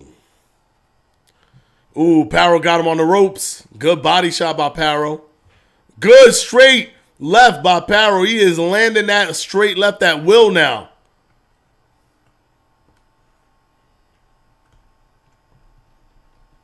He is landing that left hand at will almost. Well, he just missed right there. Montana Love rolled to his right. Good jab to the body by Parro. This was definitely Parro's round. Ooh. This was definitely Parro's round.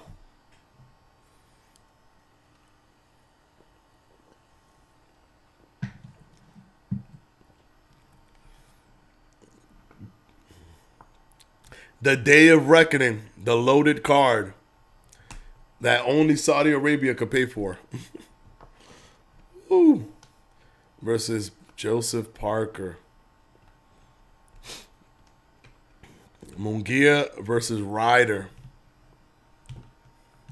Is the Munguia-Ryder fight a setup for the Canelo Munguia fight?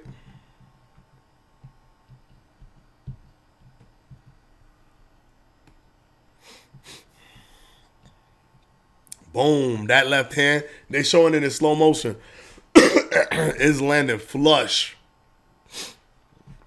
It is landing flush.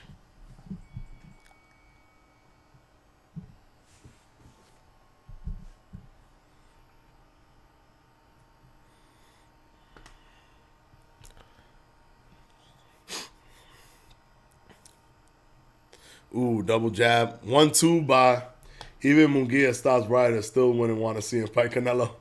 But it's because Canelo had problems with Ryder. It's a common opponent. That's how they sell fights, bro. With the common opponent. Oh! Montana Love got dropped by a beautiful uppercut. Beautiful uppercut. Dropped him. Montana Love is coming, but he was hurt. Oh, he dropped him again with one punch.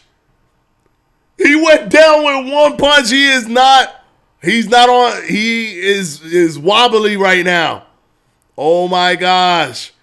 Oh my gosh. He's coming back in.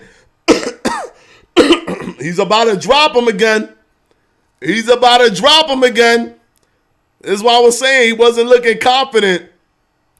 Oh, boom, boom, boom. Downstairs, upstairs. Look at this. He is being real professional in there. Not just headhunting. Oh, wait. Montana Love is getting his bearings. He's getting his bearings. My man got dropped twice in like quick succession. He needs to go to the body. He needs to be patient and go to the body. Man, Montana Love is holding his legs. He gonna punch himself out if he... Oh, there we go. That's it. It's over. Parro just beat Montana Love. Parro just beat Montana Love. Whoa, that was crazy.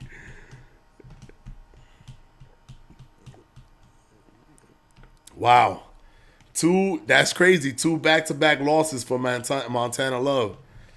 Yikes. That is not good, bro. That is not good. 2 back-to-back losses.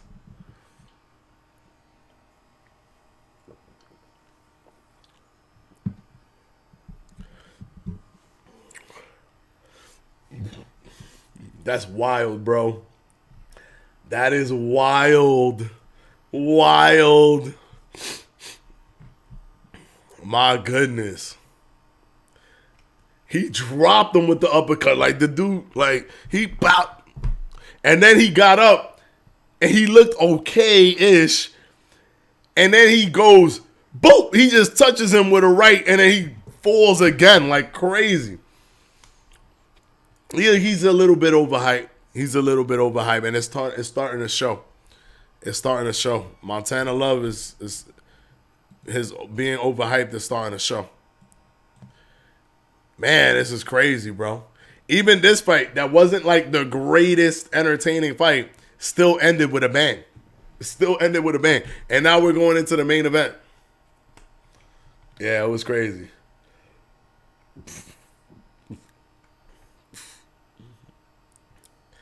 Oh, Montana Love is like, yo, I was rolling. Nah, bro, it's over. Should have bet on Parro knockout. Yeah, man. And hindsight is 2020, though. Hindsight is 2020. Boom. That uppercut, they about to show the uppercut. Boom. My goodness.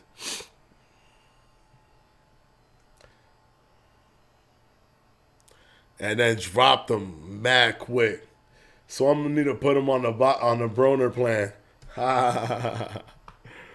Yeah. He was being really smart. And he's like, oh, I was rolling him. I was rolling. Bro, you were getting caught. You was getting caught by punches. You wasn't rolling. That's not rolling. You getting caught. I guarantee you if I place the bet on Haney fight, it won't happen. But if I don't place the bet, I guarantee you it will happen. That's how betting works, bro. Once you bet, it's a butterfly effect. It sends it out into the ether, and then it don't happen. It switches it to make sure you lose your money. That's how betting works. You didn't know that? That's how it works.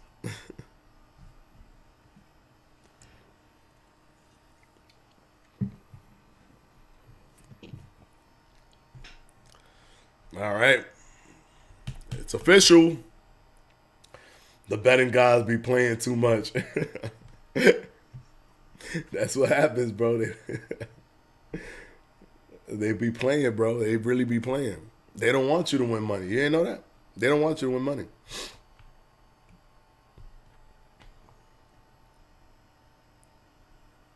Wow, he doesn't want to even be... He's pissed at the referee. Montana Love is pissed at the referee.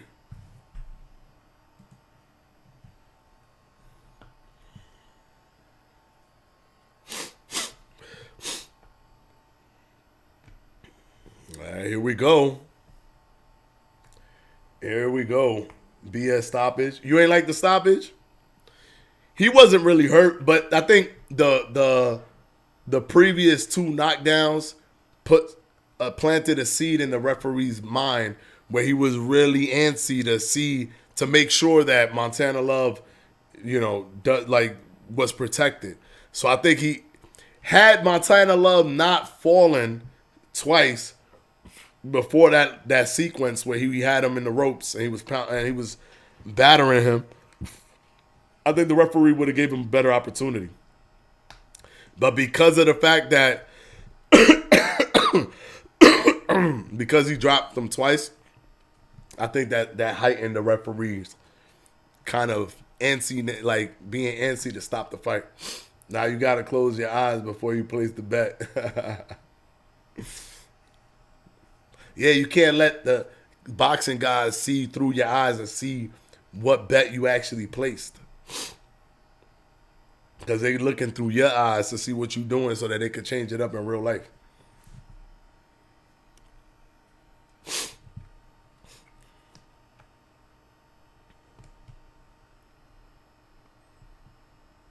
Is Montana Love even in the ring or did he leave?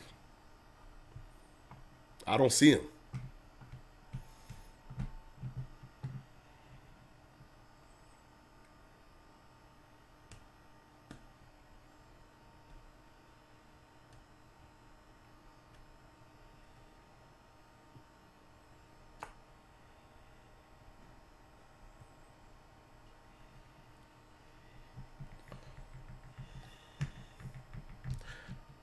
Are they gonna interview Montana Love?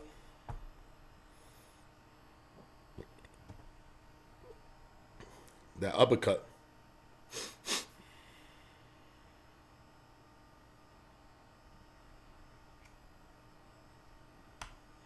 Yeah, you got to be very, very careful when you have those earmuffs on.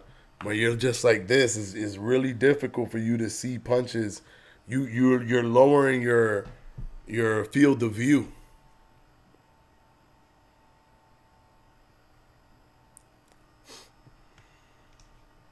It was smart for him to go for broke because he knows that the referee is paying attention. Exactly, Fanatico knows what's up. Yeah, yeah, yeah, man. Close your eyes, bro. The guys be looking through the betting guys be looking through your eyes to see what you're doing. They don't know what you're pressing. Okay, I won't place it, but just remember what I said. Devin to get knocked down and to win by decision. He might even get a knockout, and if he does stop Regis, the said what? Let me see what you said. The salt will be salty. That's funny. Oh, you know what? Maybe if I could pop out the chat on here so I don't have to.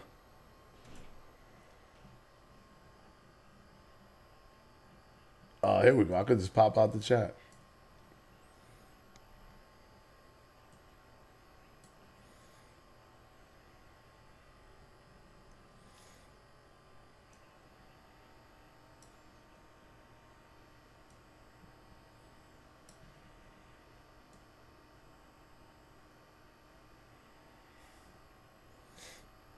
Let's put it right here.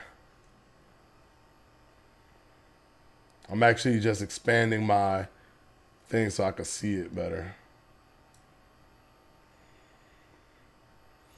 I'm playing, but yeah, DraftKings bet. DraftKings, AP, whatever. Where do you bet? Oh, DraftKings? Yeah. All right.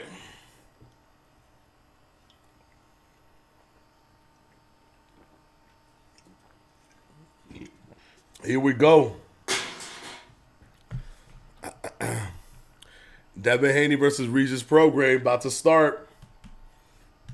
Yeah, roughly when I said it was gonna start, around 11. Yo, kill that. Make sure you don't. Make sure you don't ban anybody. Make sure you don't ban anybody that didn't do this. AP whatever. You got the fast, your finger on the trigger.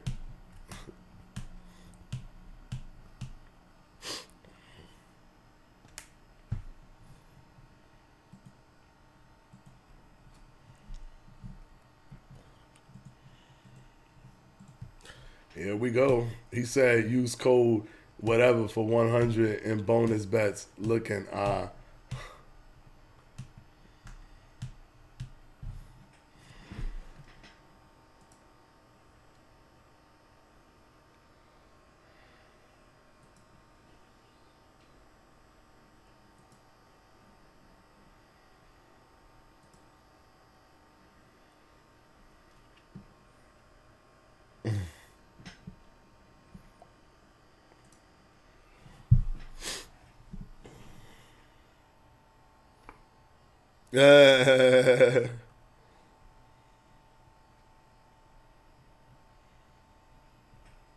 It's funny. They just told Sean Porter, I know you PBC, part of the PBC family.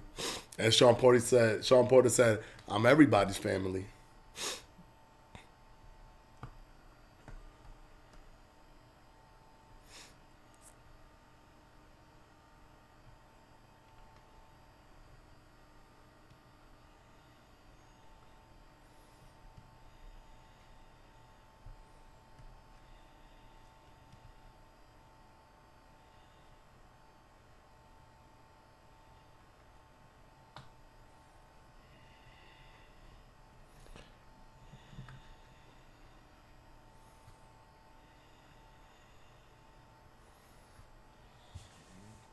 Oh yeah, now they got to talk again. I can't wait for Day of Reckoning is gonna be crazy, bro. Day of Reckoning is gonna be crazy, bro. But they obviously doing the talking because of the knockout. It's like sometimes it's cool when you get a knockout because but I'd rather be watching fights than watching them talk.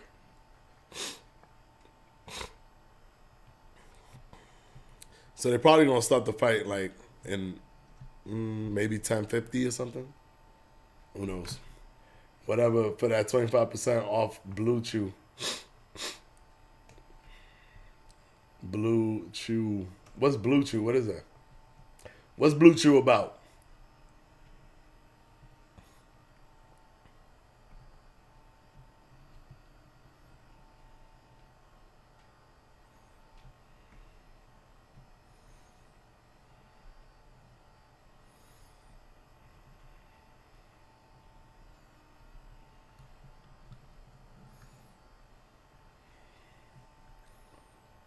Let's just leave it. My man said it's a performance enhancer. Sean worked for the I don't know what that is. How did the Street Fighter 6 tournament go? What Street Fighter 6 tournament? Oh, we got to put this up here. My man just put up $10 super chat. Thank you so much, brother. We're gonna give you a heart for that one. Wait, what? There we go. Thank you so much, brother. And of course, we got to put up the $10 super chat. The $10 super chat. Hey. Hold on. Do it one more time. Even though y'all can't hear it. Because I can't have the sound. Can't have the sound on because we watching the fight. All right. My man said, this is about to be interesting. May the best man win. Let's see. The prediction is Devin Haney. I'm on a 12-fight prediction streak. The best prediction streak and boxing content creator currently. I'm the best. I'm the best to do it. The best there is. The best there ever will be. Now let me stop. But nobody's doing a 12-fight prediction streak. That's for sure. Xander won by KO body shot. I expected that. You said you were gonna start going to the Street Fighter 6. Oh, I haven't started that yet. But I have been playing and getting much better. Obviously, I'm already a master rank in Street Fighter. And one thing that's crazy is that people don't use Rashid that much. So there's an added layer of advantage where whenever I start to encounter things that people do to counter my Rashid tactics, I find things to counter their counters. And I keep evolving my gameplay to work within the space of people figuring out what they could do with Rashid. So whenever I go against somebody that I could tell just doesn't know the matchup against Rashid, it's like that guy is climbing a mountain, because if he even figures something out in the middle of the game, I already have like mad stuff ready to counter all the different things that people could do. Yes, I did quote the Bret the Hitman Hart. Yes, I did. David Morales. But yeah, man, I'm having a lot of fun with it. But I haven't started local tournaments yet. I haven't found time. A lot of the local tournaments, believe it or not, they're during the time. It's like at 7 o'clock Eastern time on Wednesdays, and I'm live during that time. So I have to find when they finally do it in a different, like a time zone or a time frame where I would hope that they would do it on, the weekends. That would be great, but I can't do it on the weekdays. I work on the weekdays, so I would love for them to do it on the weekends. I could do it I hope they would do it like a Tuesday or something where I could go after work, but we'll see. It helps you beat up the common opponent we all trying to beat. The common opponent? It helps you beat up the common opponent we all trying to beat. I don't know what you talking about, bro. Damn, I hear you gonna get Street Fighter 6 streams again in the future. Maybe. We don't get that much views here when I do Street Fighter 6 stuff, so I actually today, was it today? No, yesterday, for the first time ever, I ran into Prioxis on ranked. Because Prioxis, I saw that he finally hit master. So, we ran into each other on ranked. it was cool. It was cool. It was the first time I ever seen him. I'm like, oh snap! I saw it was him. He was using Ken. It was a cool experience. I don't think we ever played each other on in Street Fighter before.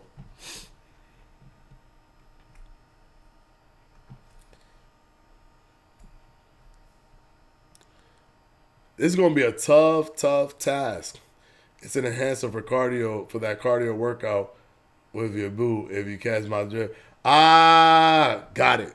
Now I got it. Now I got it. Now I get it. Yeah, that's big. They're doing a lot of that stuff where it's like the couples like chocolate and couples stuff that they're doing. It's but yeah, they're doing a lot of that stuff. I see a lot of those ads everywhere, like on Twitter or on like not on Twitter, on YouTube before the videos play. Google Blue Chew, please. Nah, I'm not gonna do that. I'm not gonna do it. When this channel pops off, please make an FGC channel. LOL, you have the potential, brother. LOL. Oh, thanks, man. Thanks. You know what's funny is I never played fighting games before. I never played fighting games. They've never interested me. I was always like, like I don't really care for this or whatever. The only one that looked interesting to me was Street Fighter 6. Street Fighter 5 did not look interesting to me. I never played Street Fighter 5. The last fighting game that I played was Street Fighter 2 when I was a little kid. For Super Nintendo, Street Fighter 2, I kid you not. So it's actually kind of crazy how fast I became good at Street Fighter 6, considering the fact that I had not played Street Fighter since Street Fighter 2. So I didn't know. I had to learn all of the stuff. It's not what it was when I was playing. Before, it was just trying to memorize what the other person was doing and kind of trying to outsmart them. Now there's so much stuff that I had to learn. Frame data, moves that I have that are plus on block, move that my opponents have that are plus on block, so that I can know when it's my turn, when it's not my turn. I have to know my frame data, so when it is my turn, I have to know how much, time I have in terms of plus frames. So am I going to throw a jab, or can I throw something better that will set up a combination that I could put them in the corner? I had to learn corner carry stuff to put people in the corner to then take advantage of them in the corner.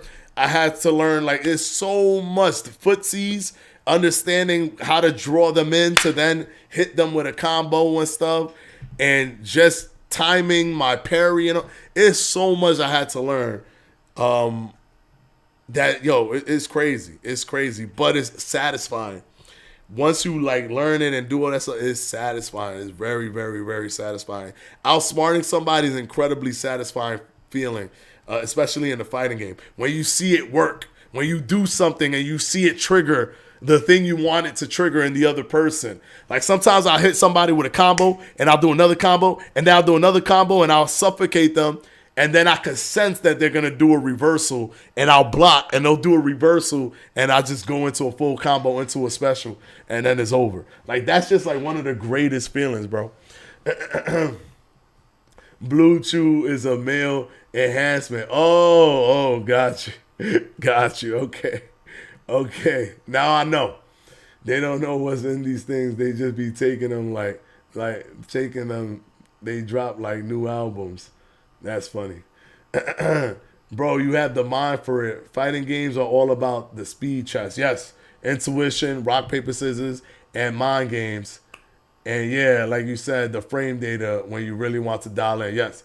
And up your game, but you got the concept naturally. That's true.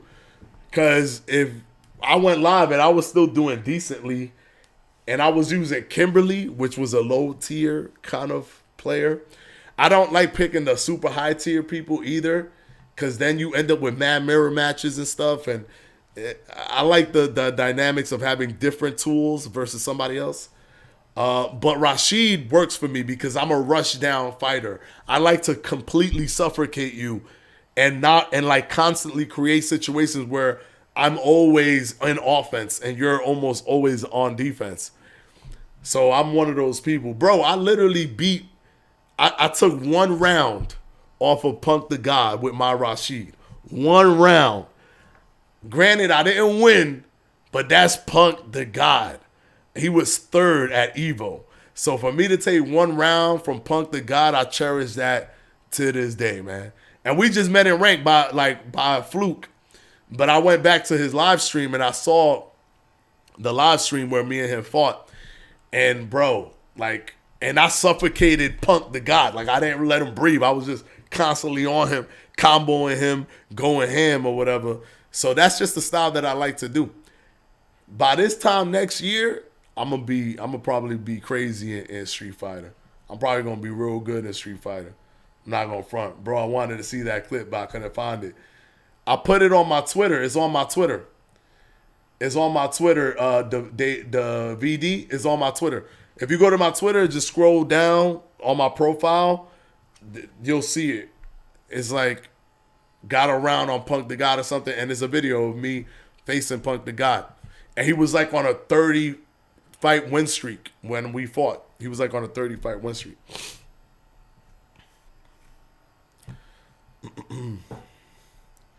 This fight I'm so hyped for. Yo, I'm hyped for this fight too, bro. I'm hyped for this fight. It's about to start. That's my man Ty right there. Me and Ty become really good friends. Me and Ty Grisham, we become really good friends. So it's always cool because I hang out with him. So it's cool to see him on TV now. I see it's different. When I see him on TV, it's different now. It feels more like I'm seeing a friend on TV as opposed to how I used to see Ty Grisham back in the days.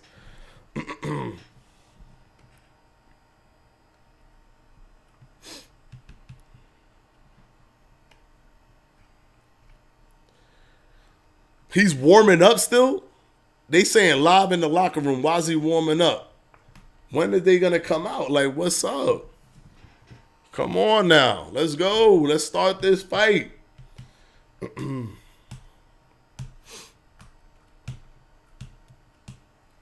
I'm boring. I'm riding with Ken and Ryu for life. My man said I mean, listen, it makes sense to pick those guys, right? Ryu, he's kind of like mid-tier.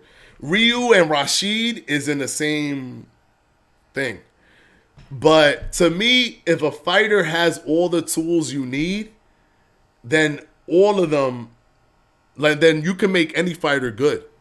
As long as they have the tools, all the tools, then you can make a fighter good. For example, Kimberly, to me, can ever really be good because she doesn't have a reversal. Her only reversal is a level 3 super. You have to literally have a level 3 super to reverse. While Ryu could just do the Sayuken, like the fiery Sayuken, whatever, and he'll reverse. Same thing with Ken.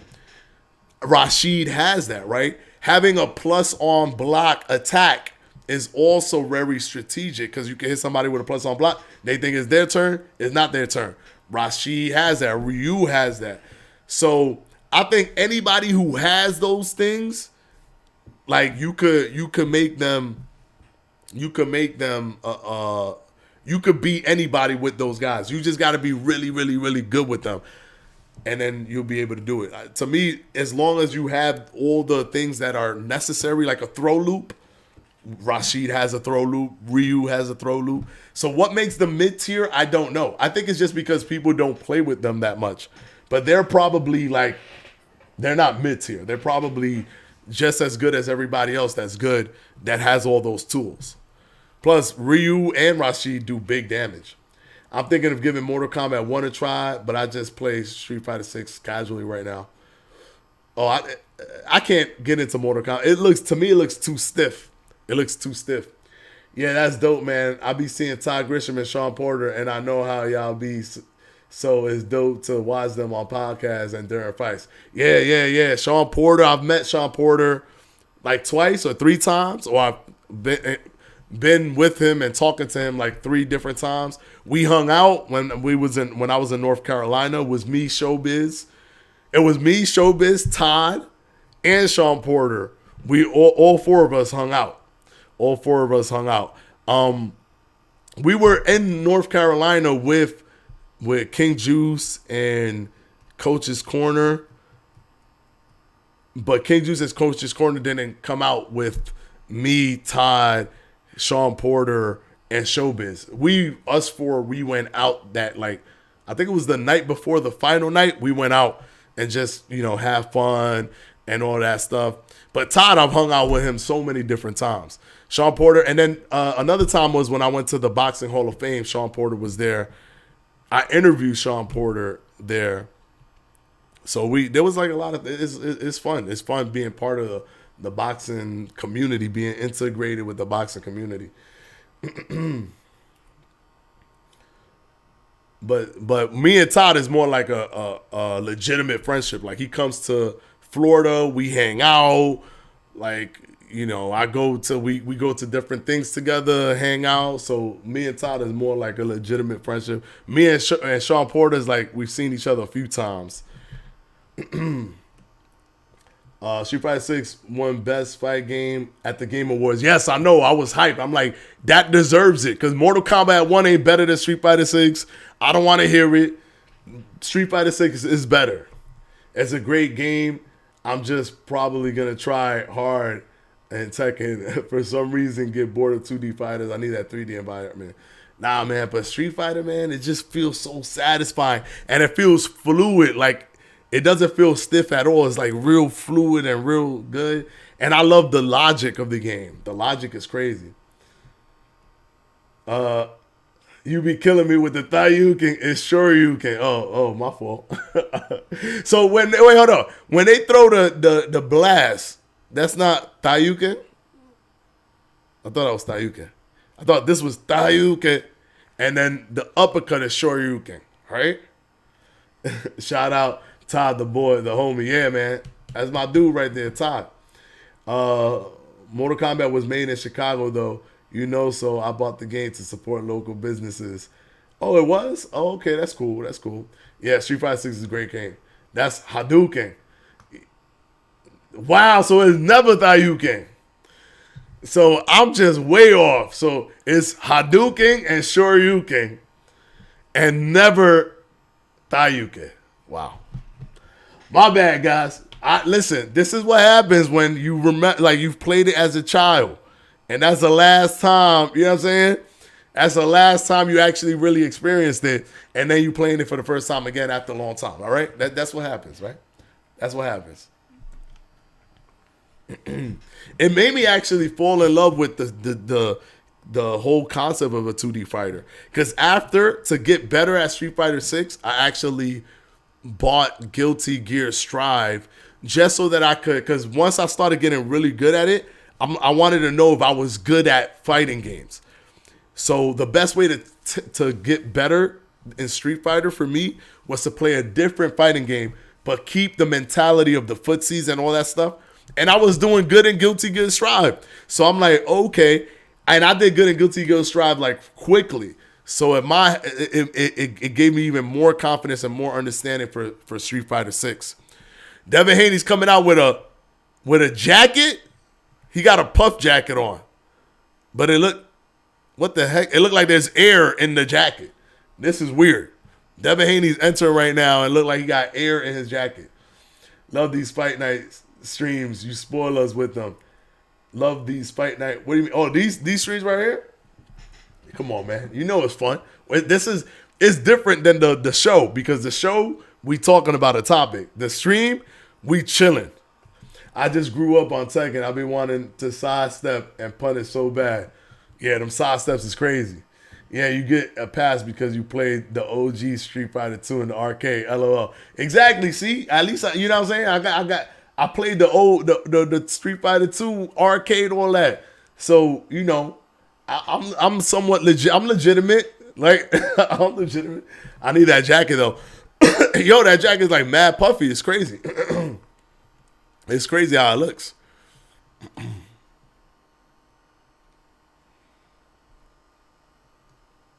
Yo, the trunks look crazy. What the heck?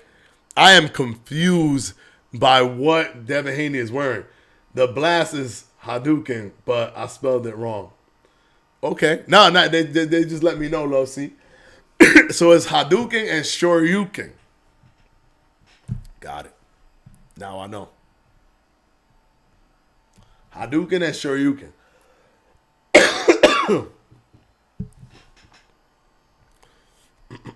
I don't like the jacket, but he looked like a Bay Area ninja.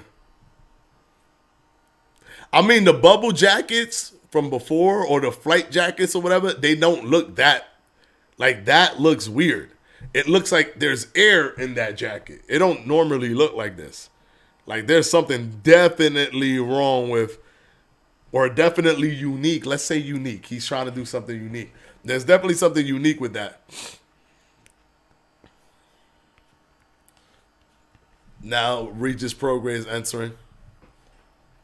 Oh. Sure.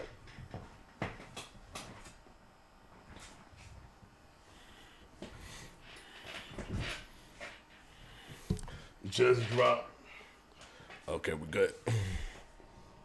And the air's still coming. He been taking snack products as all muscle. Okay. Haney had the jacket too long in the dryer. Yeah, that jacket ain't it. Yeah. That snack. y'all crazy, bro. Y'all crazy. That's not snack, man. That's the, you know what I'm saying? That's the style, man. Come on now. Don't do that to Devin Haney. He don't got no punching power. Oh, damn, he coming in with the whole thing. He got a whole mask and feathery kind of crown on and all that. And he coming out with his son, who got the same thing. Devin Haney can't dress, bro. That boy wore some Chicago roach stompers to the press conference. Ain't it Rick Owens? Rick Owens, what you mean? He coming out with the mask and everything. Let's go. Let's see what they doing with this. I think he was doing a Roblox look. Yeah, that makes sense. Because he did look like a Roblox character. He did look like a Roblox character. You imagine if Devin Haney plays Roblox? I don't know why, but that would be hilarious to me. Because I have kids and they play Roblox like crazy. So if Devin Haney played Roblox, for some reason it would make me laugh. Rick Owens is high-end fashion. Oh, high-end goth fashion. Rick Owens. Okay. All right, here we go. My man said pro. LOL. That would be hilarious if he plays that, bro. They respecting the champion because Regis Prograis coming in second, and Devin Haney came in first. Prograis looking like an Aztec warrior. Yeah. But Prograis from New Orleans, right? He from New Orleans, Louisiana. Yeah, I mean it's right on his chest. Devin out here looking like Missy Elliott. It's voodoo. Yeah, because he from New Orleans. He coming in, and he getting the smoke. He Creole. Oh, for real? He Haitian? Devin out here, Missy Elliott. Yeah, that's true. That's the Missy Elliott jacket. But the Missy Elliott jacket got the air. They pumping air into it. I can't stand the rain.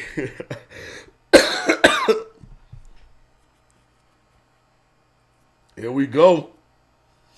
Can Haney deal with the power? Can Haney deal with the power? Yo, kill this stream. Full fight stream in here, guy. Kill him.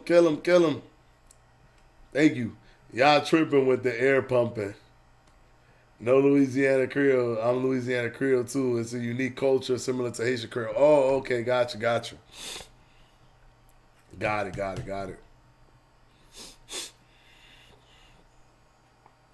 Yeah, he's a throwback old school fighter, man. The way he fights, that's that old school fighting style. Let's see what happens here. It's about to start.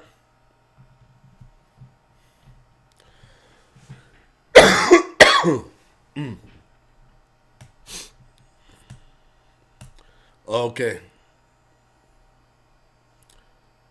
There's San Fran. My uncle sent me a bet of $200 that Prograis wins. I mean, if Prograis wins, you make money. And it also breaks my streak.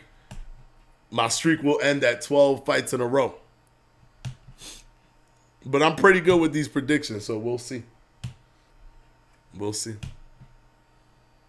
It makes sense to bet for the under, always.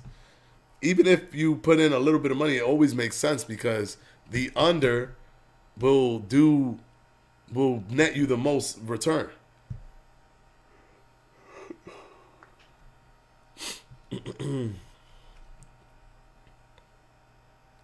My stream working perfectly for once, LOL. When you punch the fight, I'm rooting on the hometown man, so hopefully you're right.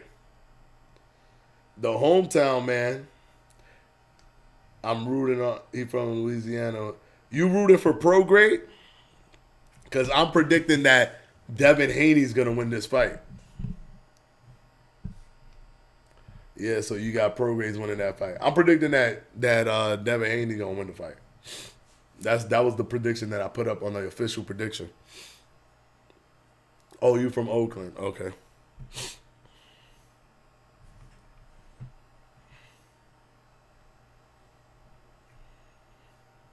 The time has come.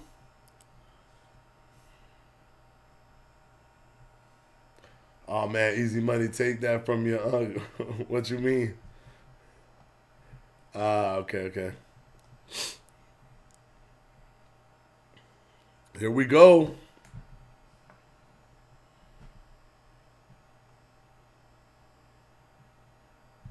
I still think the "Let's get ready to rumble" is the best fight starter quote from an announcer that exists.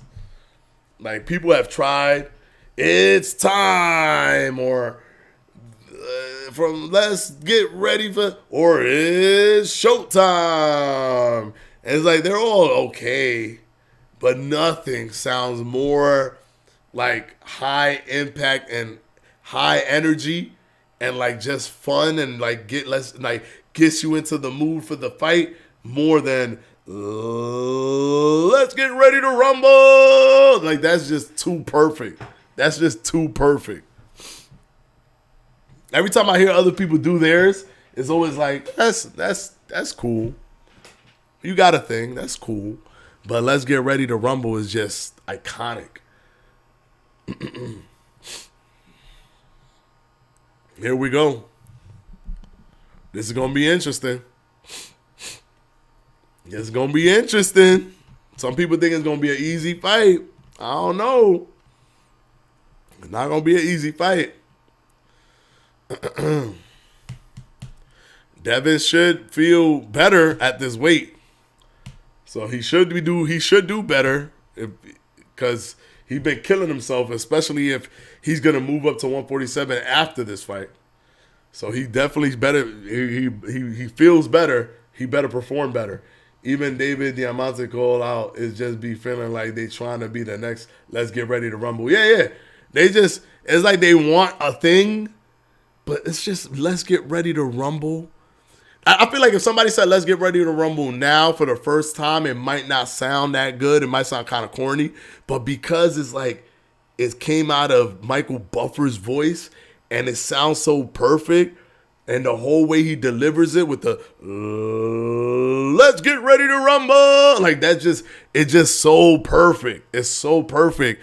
It fits his voice, and like nobody could get that energy. Like nobody could replicate that energy, in my opinion. All right, here we go. About to ring the bell on here, right here, to match.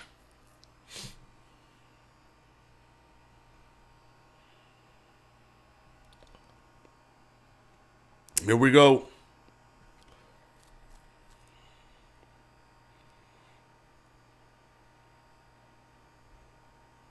Can we get it? There we go. We're off to the races. Yo, that I'm not gonna front though. Haney's trunks look kind of fly. Good jab by Haney. Didn't land, but good, especially during the tentative beginning of the fight. Haney got to be smart. Ooh, good step back by Haney. Regis Prograis likes to throw them stiff jabs. Them jabs that come in and hurt you.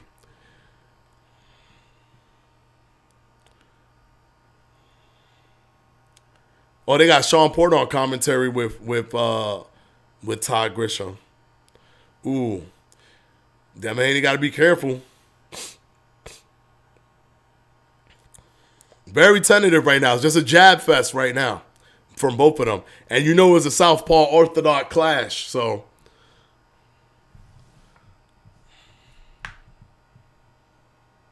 Ooh, good little body shot by Prograis. Haney throwing them jabs out there.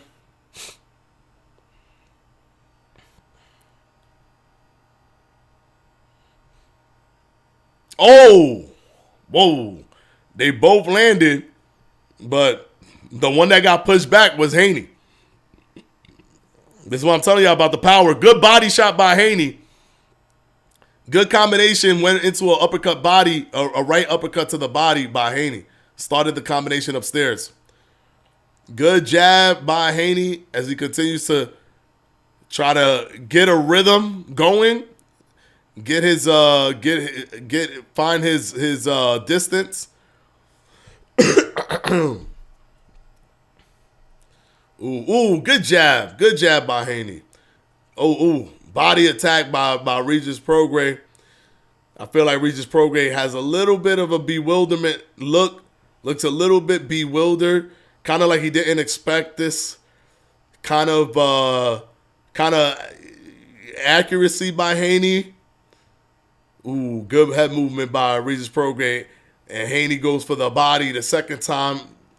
Starting the combination the same way he did that first time, and then goes to the body. Good little clean uppercut. Sneaky by Devin Haney. Kind of grabbed him by the neck and threw an uppercut with the other hand, with the right hand. Regis Prograis still trying to figure him out. You know Regis Prograis loves throwing those one-punch bombs. But is that gonna help him in a fight where, you know, Devin Haney is racking up those points?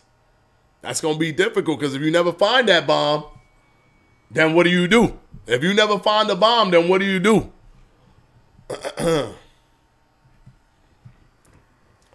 It's go time. I mean, if we include all combat sports, his brother, it's time got me in a chokehold. Where are you like it's time? I think it's okay. But let's get ready to rumble. It feels clean. It feels like smooth yet powerful. It's hard to explain. Right now we're on the break, guys. We're on the break. I would say that Haney took that first round, so I got 1-0 Haney right now. 1-0 Haney. 1 round to 0. Here we go. That one GGG intro. That one Triple G intro. All right, here we go.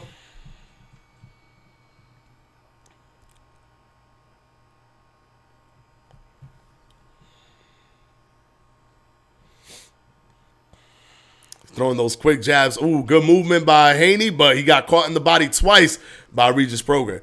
2 uppercuts to the body by Regis Prograis. Ooh, gotta be careful.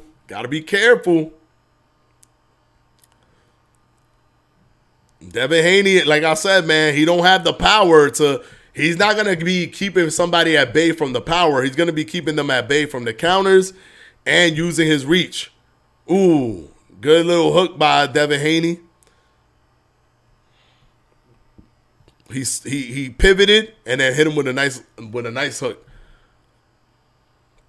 Good jab. Ooh, careful. Good movement by Devin Haney and good defense. He got out of there. He swam without getting wet right there. We got to be careful, man. I feel like Devin Haney's reacting to everything. So it's going to make feints very effective if he's reacting very like big for all the things that Regis Prograis does. And that's not good because that can set you up for jab setups. Good jab by Devin Haney. Regis Prograis is trying to get on the inside, but Devin Haney's making a very difficult task for him right now. Good jab. Ooh, good hook by Devin Haney, and that was actually set up. He saw that he kept leaning to the right after the jab. So he threw the right hand. He threw the right hand low and caught him right in the head as he dropped it. Good defense by Devin Haney. Devin Haney, ooh, good uppercut counter by Devin Haney as Regis Prograis was coming in. But again, he doesn't have that power to make, Prograis respect him via the power. It's more like he's respecting him via the counters because he doesn't want to get countered constantly. Ooh, man. Pushed him down and Regis Prograis just fell, but it was a slip. It was a slip.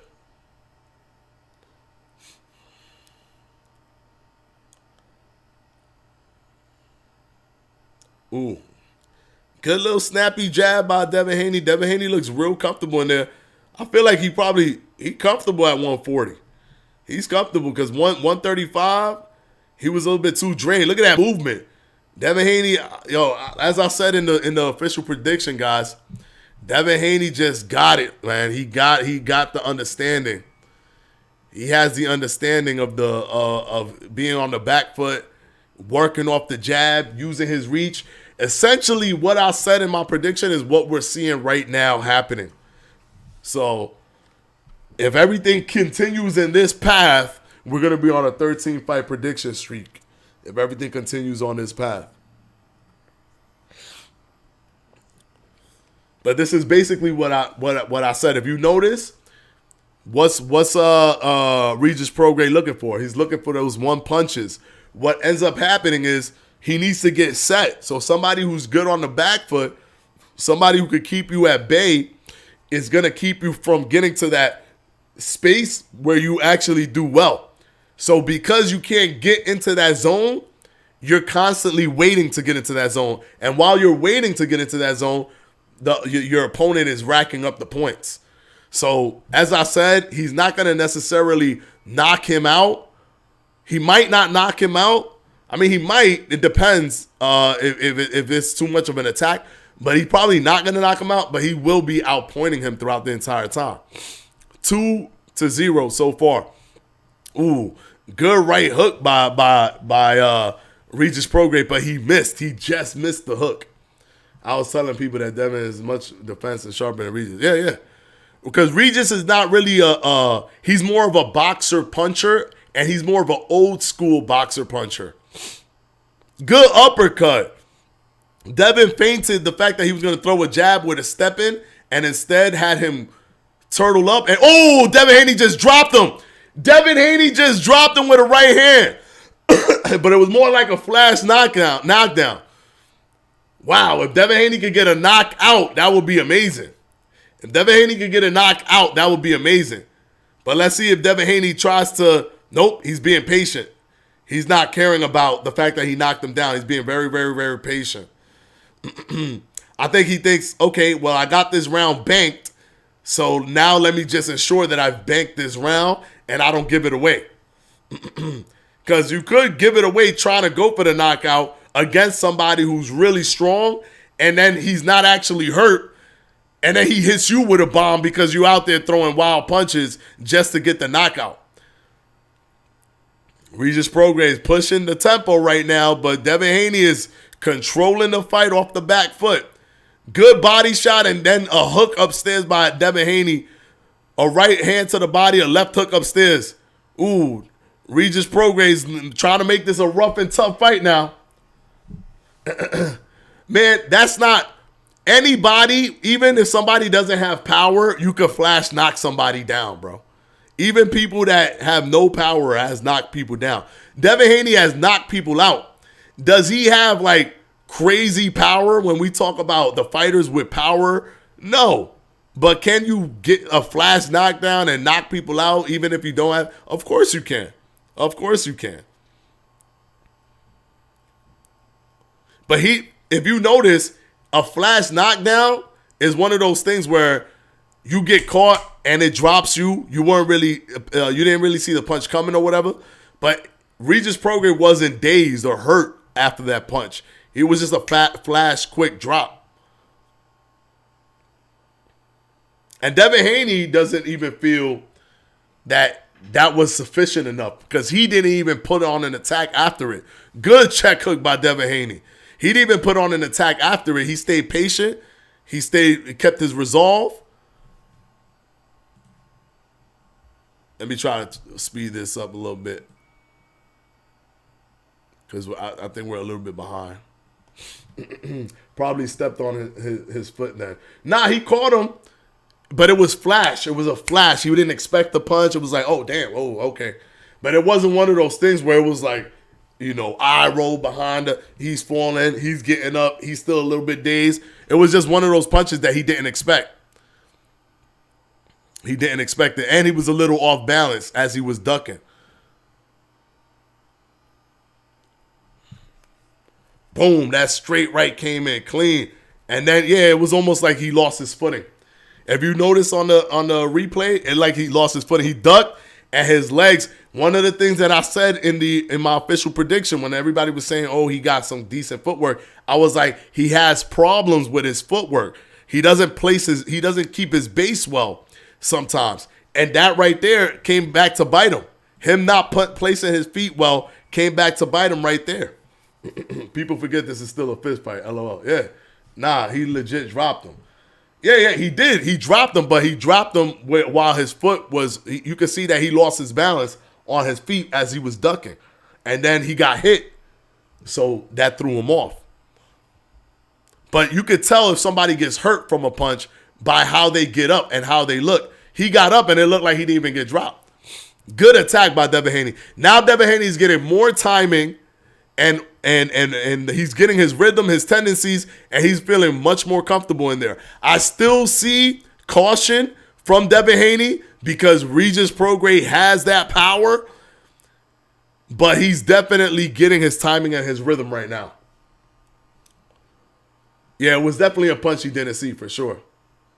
That's the Mayweather hit. Yeah. It's definitely a punch he didn't see.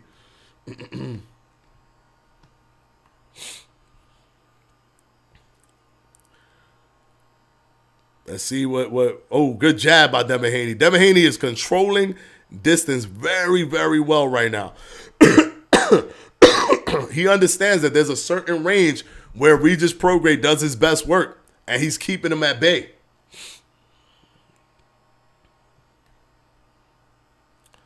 Let's see. That is true. That's another element to it, right? Good check hook by Haney. Another element to it is the weight was very draining for him. Can he be comfortable at this new weight?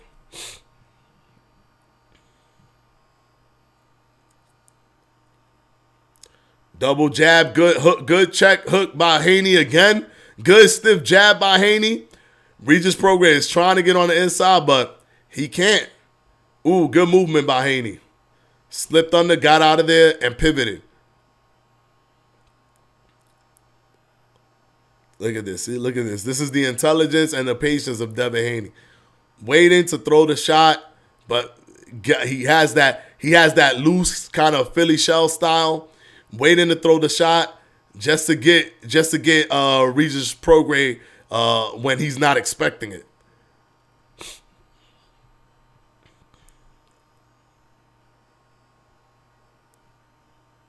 Ooh, 1-2 by Devin Haney, clean.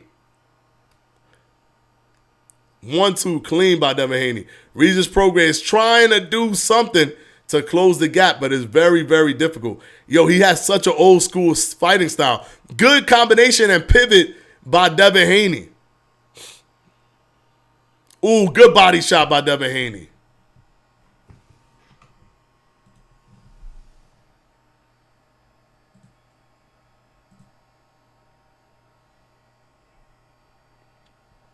Let's wait. Let me wait. They trying to get Marshawn Lynch on it.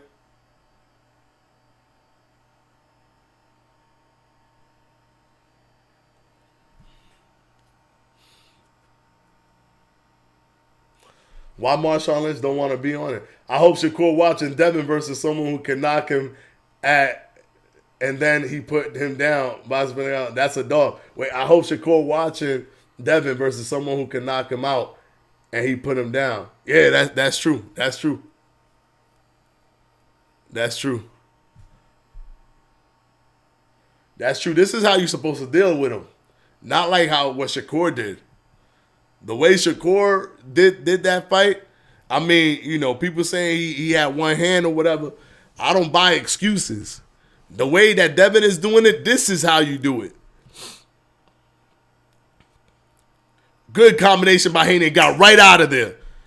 As Regis Prograis was advancing, Haney found a little pocket to throw a 1-2 combination, and in between that rush, and was able to step back away from Regis Prograis right after that 2-punch combination. Good jab, man. He's keeping him at bay. He not letting him come in. Good jab. Doubled up that jab and stepped in on the second one. That's very deceptive. That's very, very deceptive. Man, Devin Haney is very much in control right now. He is very much in control. He has to have a lot of confidence, too. He just beat Lomachenko, right? He has to feel that he's above the level of a Regis Prograis after beating a Lomachenko. Those kind of things increase your confidence and then makes you fight better. When you go in there with confidence, it just makes you fight better. Good combination, a body-head combination by Devin Haney. He's doing amazing work right now. Amazing work.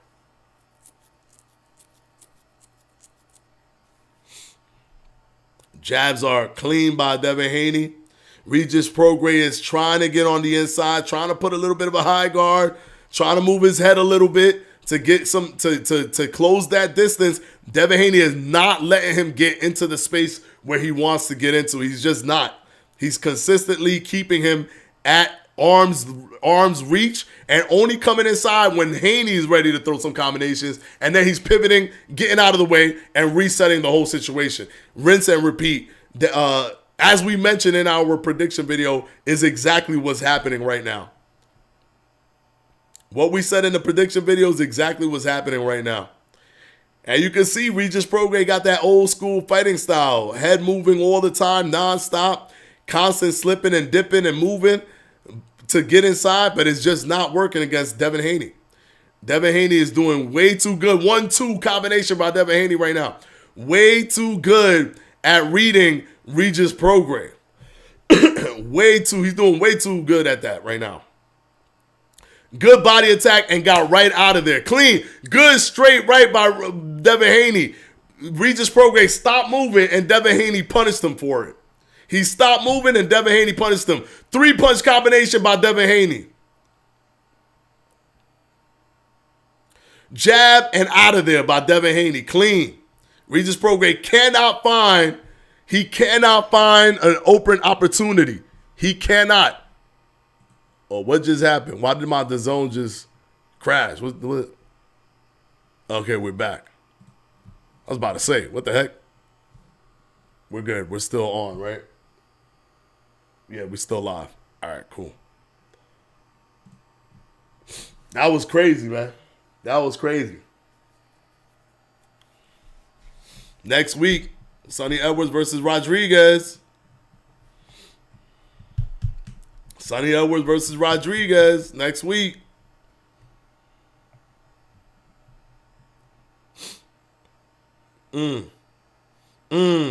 Clean. Boom, clean. Devin looking good. Yo, man.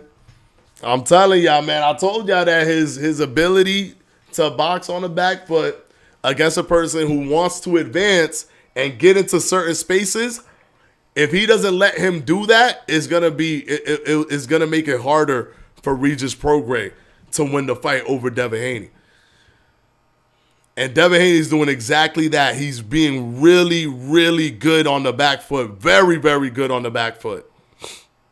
This is how you hit and not get hit. This is the way you're supposed to do it. Especially with a big puncher. This is how you do it. And he's a big, step in uppercut by Devin Haney. Yeah, he's not staying at 140 though. He's going up to 147. Man, Regis Prograis is trying everything, but nothing is working. What did I tell y'all? If his style don't work, he don't have another thing to adjust to his style not working. He needs to overwhelm you. His style just has to work. Is his style or bust? That's how Regis Prograis is. That's one of the reasons why I gave Haney the edge, because Haney doesn't have a style or bust. Haney is able to figure out other things like he did with Lomachenko and doing the body work when his jabs are not working. But Regis Prograis, he does not have that. He's basically a high-level one-trick pony. He's a high-level one-trick pony. And because he can't do anything else other than the thing that he's doing, and we've seen this before against Josh Taylor and even against his last fight that he had, that's the reason why he's in this position right now. Because he's still just trying to force his style to work, even though Devin Haney has already shut that style down. You get what I'm saying? Devin Haney has already shut that style down, but Regis Prograis still feels that he needs to win using this style. There's like nothing else that he can do. It's looking like we're coasting to another. He really hurt him there.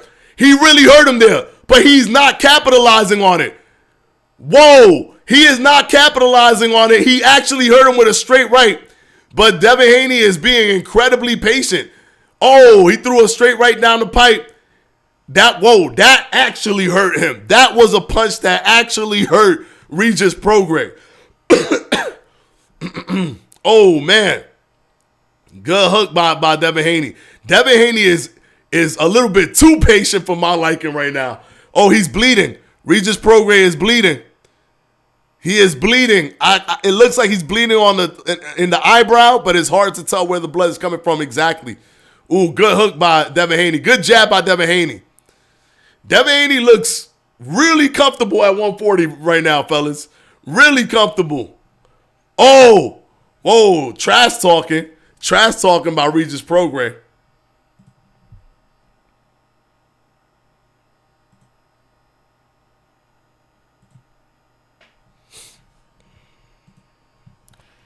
This is crazy right now, man. This is crazy right now. My aunt texted me, so I want my money now. That's funny. That's funny. I mean, it's tough to go against a boxing Fanatico pick. You know what I'm saying? You know what I mean? It's tough to go against a boxing Fanatico pick. They rarely don't happen. It rarely don't happen. Boom! Whoa, he really hurt him right there. He really hurt him right there, man. I'll give it to y'all in terms of he hurt him. Haney looking sharp and strong. Yeah, he is.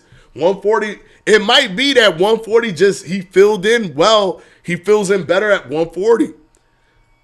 This is why when he said he wants to go to 147, it brings to question how drained was he truly at 135. He might have been incredibly drained at 135. He should definitely have finished him for real. Like, he should have pushed the attack right there. But he's being a little bit too patient for me.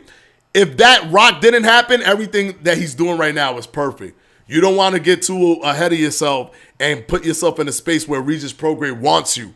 Because Regis Prograis would love to go tit for tat or go, into that little battle with you.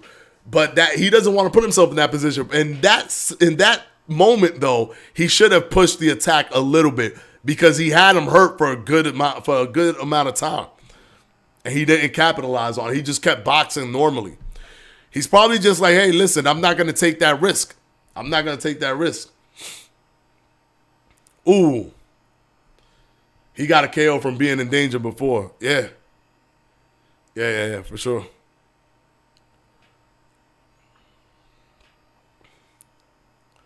Good little jab. Good little combination from Devin Haney. And he gets out of there perfectly every time. Pop up and out of there. Yo, Prograis has no answer. As I said, he's stuck in his way. He's stuck in his way. Good body shot. Good body shot by Devin Haney. Good jab. Doubled up the jab. Regis Prograis is getting embarrassed right now. Good body shot by Haney.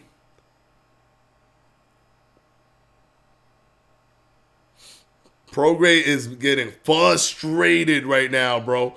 1-2 by Devin Haney. Good jab. Ooh, good body attack by Devin Haney.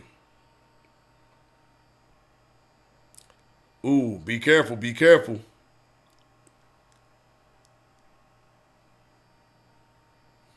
Good jab by Devin Haney.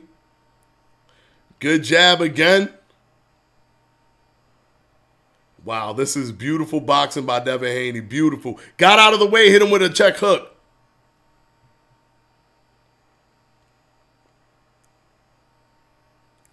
Devin Haney is controlling the fight. Fully controlling this fight. I doubt Prograis makes it to the end of this fight. I don't know, man. He might, just because of how Devin Haney, how passive Devin Haney is in terms of trying to get that knockout. He's not, it's like when he gets it, but he's not looking for it at all. And even if it happens, he's not capitalizing on the opportunity. So it's more like, if whatever, oh, you got rocked? All right, cool. That's not changing what I'm doing. That's the mentality that Devin Haney is in right now. And I don't know, man. I don't know. I feel like he should take opportunities to try to push the attack, but he's not doing that. But does he have to do it? Not really, because he's beating him up. He's beating him up. He's punishing him. Yes, he's beating him up. Does he have to really do all that? Nah, he could keep doing what he's doing right now, keep himself safe. He could keep himself safe. And he's boxing the right way.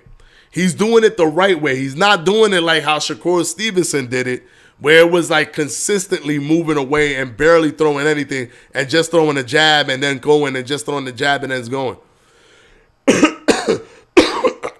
He's consistently punishing him. They might stop this fight just from the beating. But I don't know if they should stop the fight because it is. I don't know if it's a thing where it's fight stopping worthy. What, he's trying to drink water? The referee out here trying to drink water. Okay. Nah. I don't think. Let me pause this real quick and let it catch up.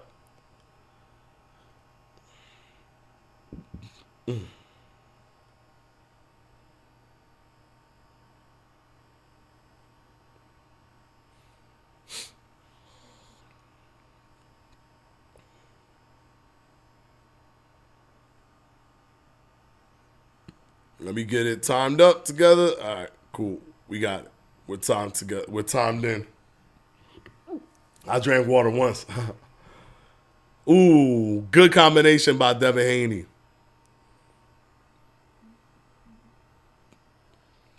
Good check hook by Devin Haney. Devin Haney has full control of this fight right now. Full control. 1-2 clean by Devin Haney.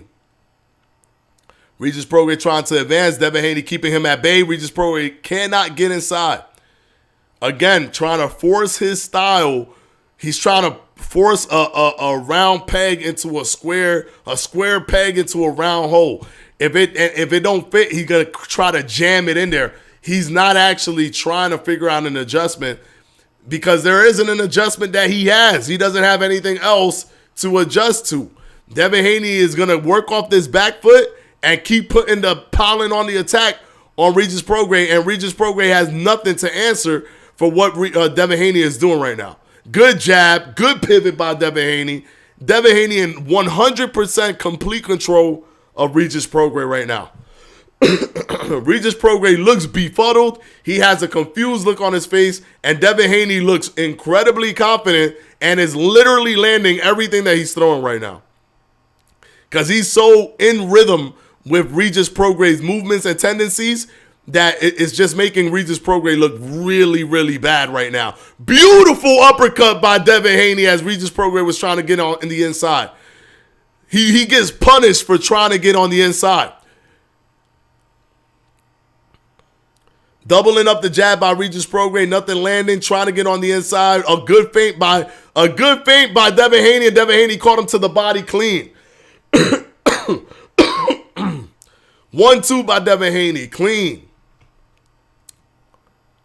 Body shot by Devin Haney, and then a left hook upstairs, clean.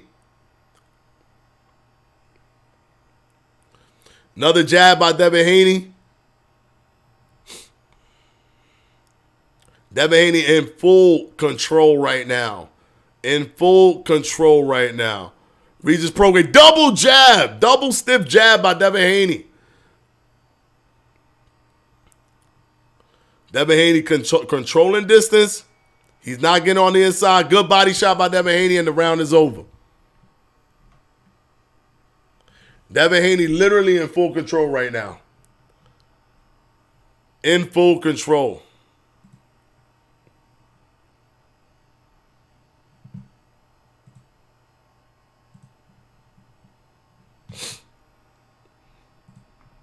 He is dominating right now, guys. He is literally dominating right now.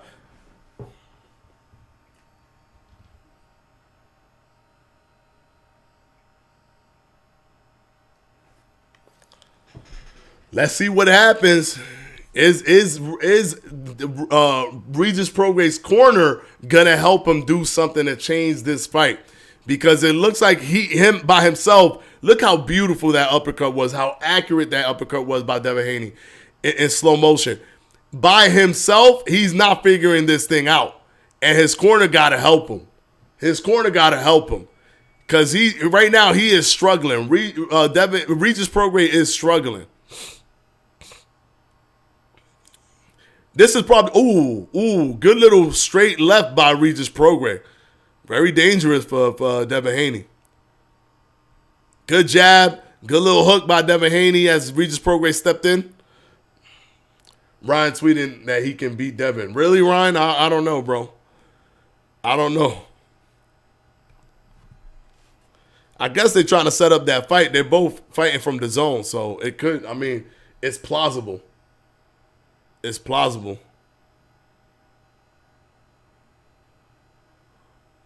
They got to cut that off.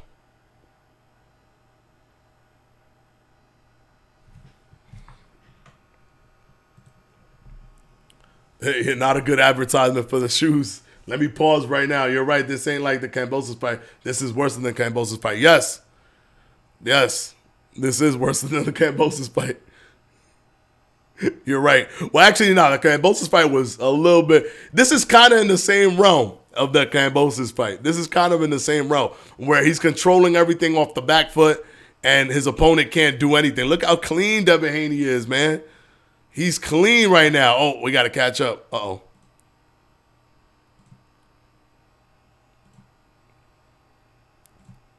Oh, we're too far now. Let it catch up. Good straight by Devin Haney. Not landing, but creating that barrier where it keeps Regis Prograis from getting on the inside.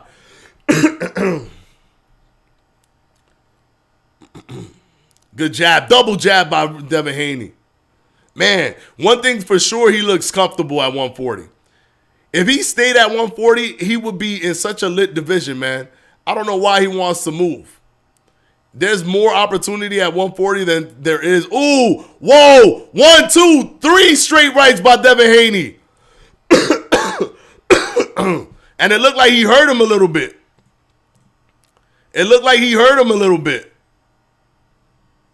All right, here we go.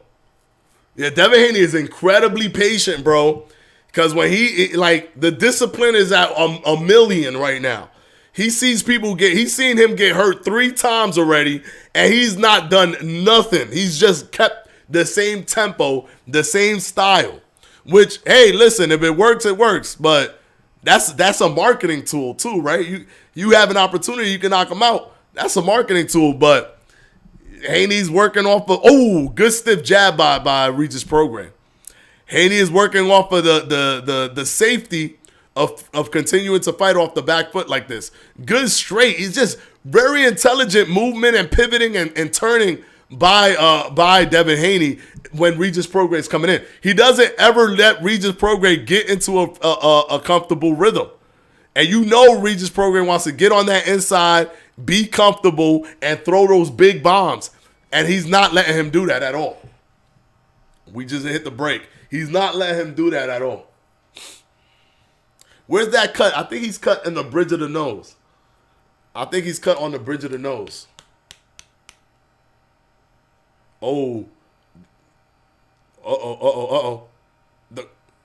The corner is talking about ending the fight. They're saying we're not gonna sit back and watch him punish you all night. We're not gonna sit back and watch him do that to you. So the corner is looking like they about to stop this fight. It might end up with a knockout, with a TKO. Boom. Look at that. Boom. Crazy. 3 straight rights in a row by Devin Haney. And that's super confusing because when a straight right comes, you're expecting the other hand. But he threw it 3 times in a row. And that's dangerous for a person who relies on using consistent head slipping as his defense or his starter for some of his offense via counters, because you're going to be timing and rhythm flowing punch combinations. So you're going to be thinking left, right, left, right, left, right. And if he's throwing right 3 times straight, it gives you a feeling of insecurity for your head slipping, and now he takes that head slipping away from you. Now you don't want a head slip because you don't know if it's going to be 3 rights in a row or 3 lefts in a row or 2 rights in a row and 1 left, and you don't know what's going to happen exactly. Right now, Regis Prograis is trying to put up the tempo or increase the tempo a little bit, but Devin Haney is just keeping everything on smooth sailing. This is smooth seas right now for Devin Haney. He's chilling right now. Good straight by Devin Haney. Good up jab by Devin Haney right now. Good jab. Step in. Got out of there. Clean.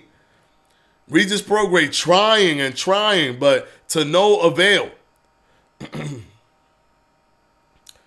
Haney moving, pivoting very well. He looks very comfortable at 140. Good body attack by Devin Haney. Devin Haney is doing his thing, man. Doing his thing right now. Ooh, good uppercut and then blocks clean. He knows everything that's happening.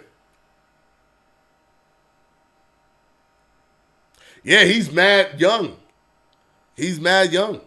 People forget because he started boxing from a young age because he went to Mexico to box to start his pro career early. He's young with good experience.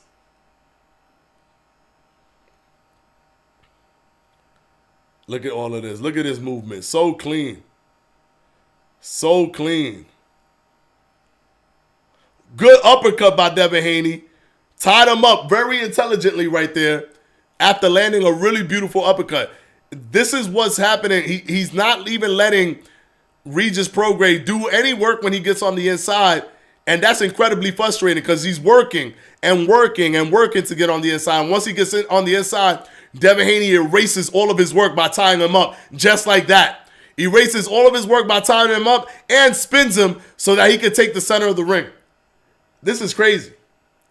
This is crazy. 1-2 by Devin Haney. Clean.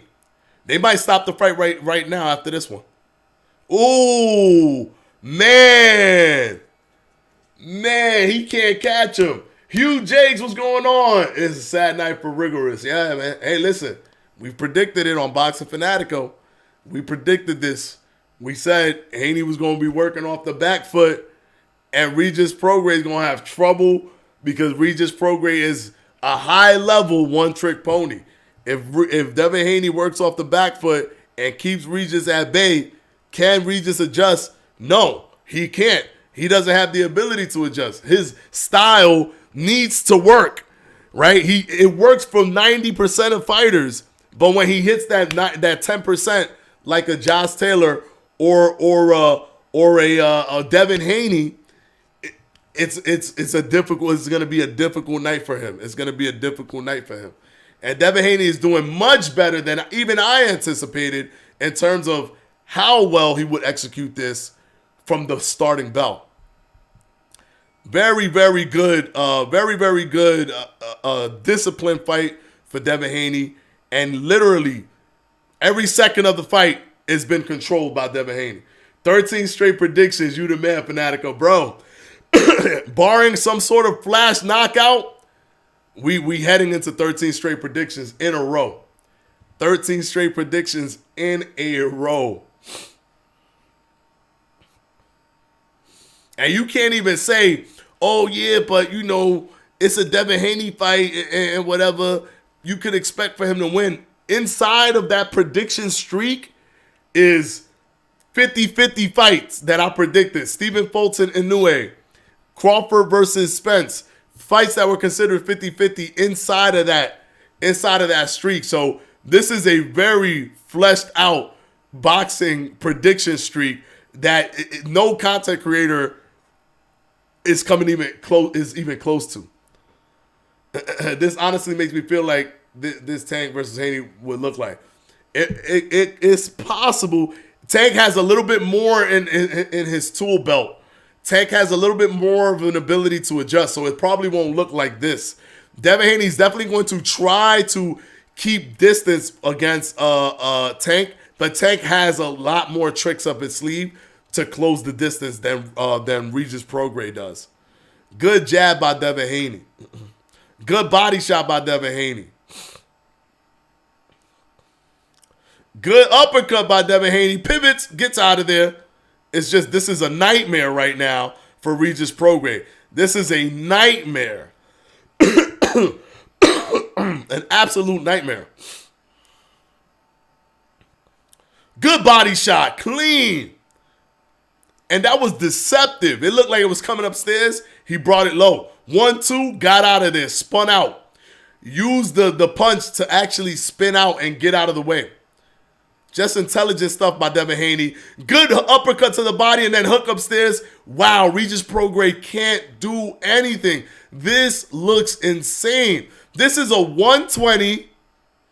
This is a 120-107 performance. If I'm not hearing 120-107 by the judges, then I don't know what they saw. This is 120-107. 120-107. There's not been a second. Whoa, beautiful, beautiful movement by Haney to get out of there. Wow. There is levels to this. And Haney is showing you why he was undisputed champion and how he was able to beat a high-level fighter like Lomachenko. It's no joke. It's no joke. Bill just told Haney to finish him. Well, let's see if he does it. Let's see if he does it. All right, it looks like it's not going to be a knockout. It looks like it's going to be exactly my prediction. It's going to be a unanimous decision for Devin Haney. I truly see the scorecard being 120-107.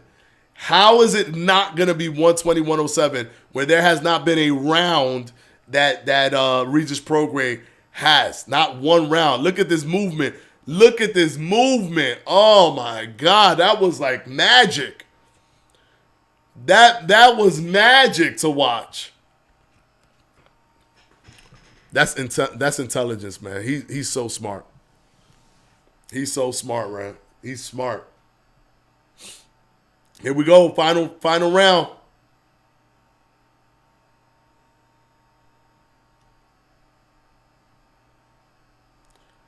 Here we go. Here we go, guys.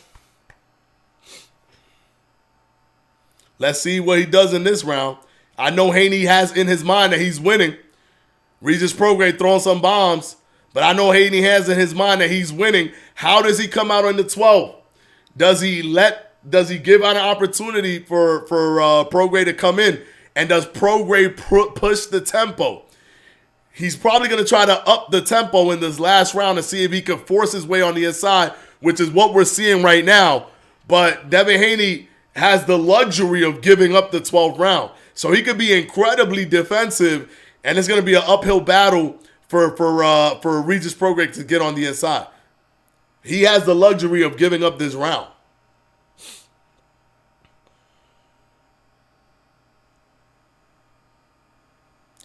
Ooh. Ooh. Oh. Careful. Gotta be careful. He punched after the referee told him stop.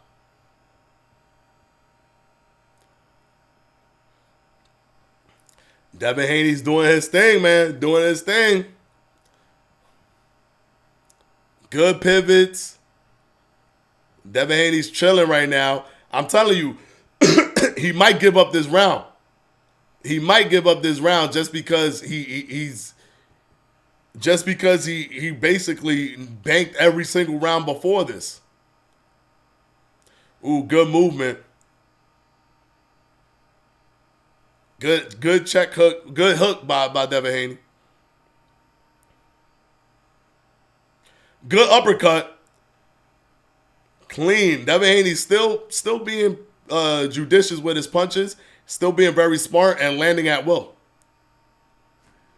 Regis Prograis got him cornered, but Devin Haney getting out of there very, very calmly, very controlled. He's in the corner, pivoted out, he's gone. Devin Haney gone.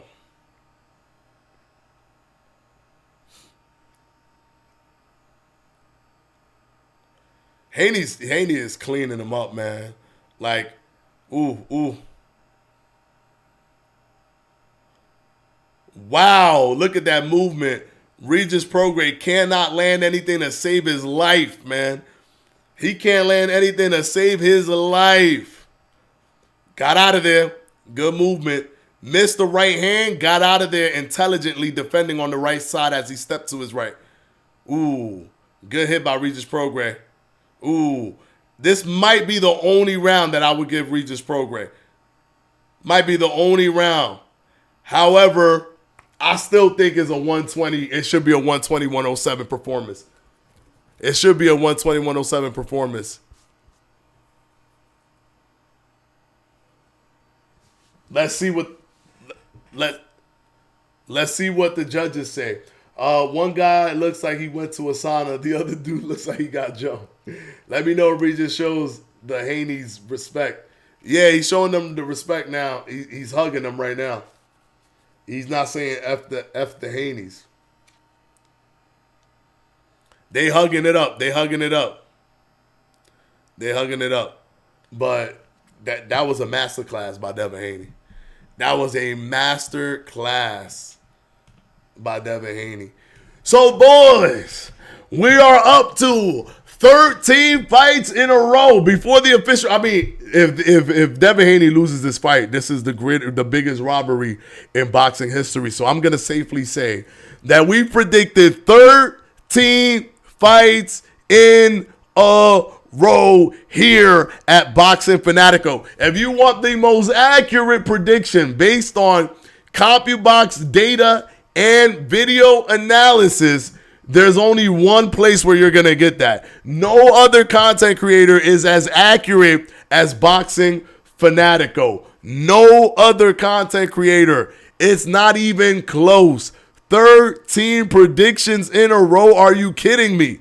We are past double digits. We are 3 numbers into double digits in terms of predictions. This is not supposed to happen. We are incredibly accurate here. Our official prediction videos where we talk about the fights be exactly what we see, right? Devin Haney was going to fight off the back foot. He was going to outbox Regis Prograis.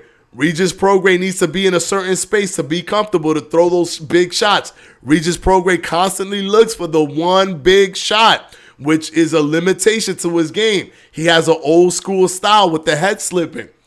Devin Haney was going to take that stuff away from him, and Regis Prograis does not have an ability to adjust. We've seen it with Josh Taylor. We've seen it in his recent fights, and if he can't adjust to Devin Haney fighting off the back foot, then he's going to be doomed for the rest of the fight. That's exactly what we saw. That's it. You're welcome, Dark Ronin. Nah, let me stop.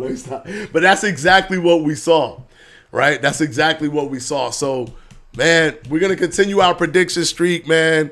The fact that we're on a 13-fight prediction streak is just to me, is just amazing. I love it. It's fun. It's fun to get them right. It's really fun to get them right. And to get them right this consistently is actually, nobody in social media is touching us. Nobody in social media. I guarantee you there's not a person in social media that currently has a 13-fight prediction streak or maybe ever had a 13-fight prediction streak.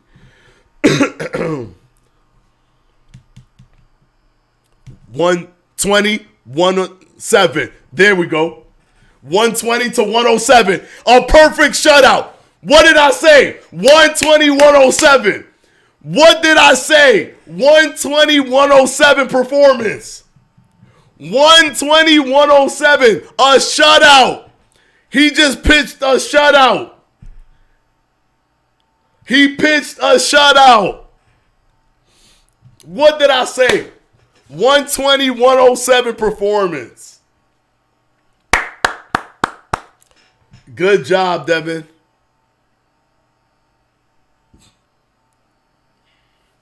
That's a person who knows boxing. Yo, what did I say? I said it in round 9. I said 120, 107. This is a 120, 107 performance. We went to the scorecards. All judges had it 120, 107. Come on, man. Come on, man.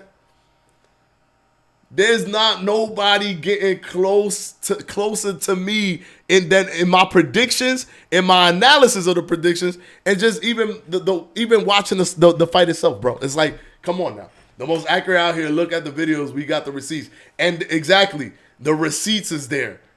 Anybody could come and say, "Oh, this is my 10th prediction in a row." My videos exist. My videos are out there where you go back and you can see it before the fight starts.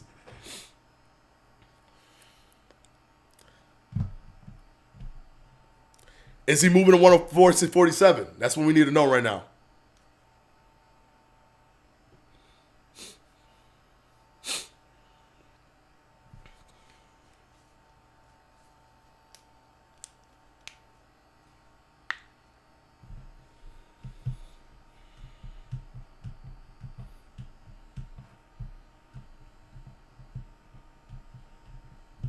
I wonder what the pay-per-view buys are going to be.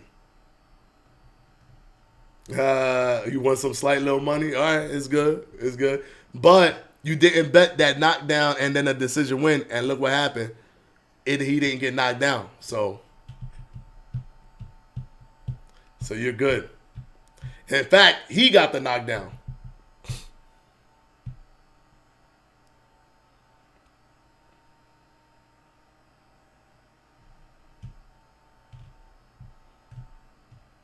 Yeah, see?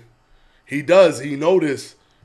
There's a constant thing. There's a rhythm. There's a flow to Regis Prograis.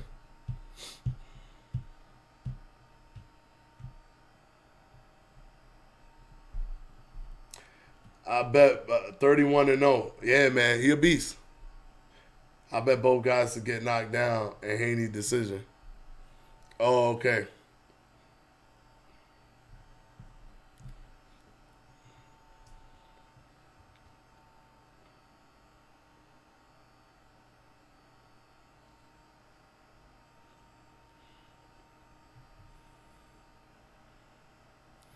he definitely felt, you could tell he felt really strong in there at 140.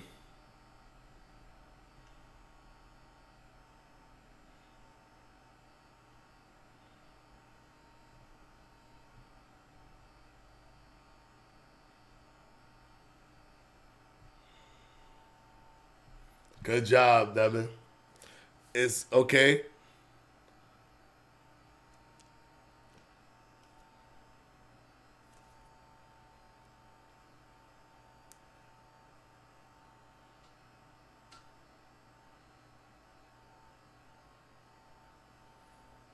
It looked like he's backtracking a little bit from the 147 talk.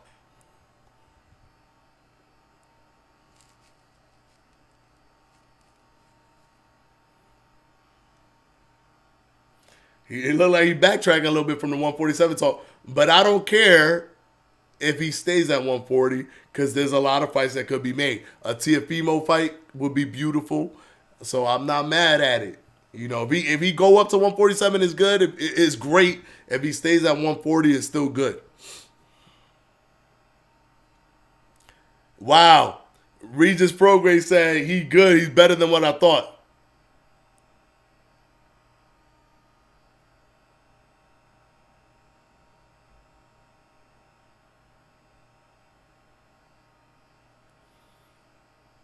Wow.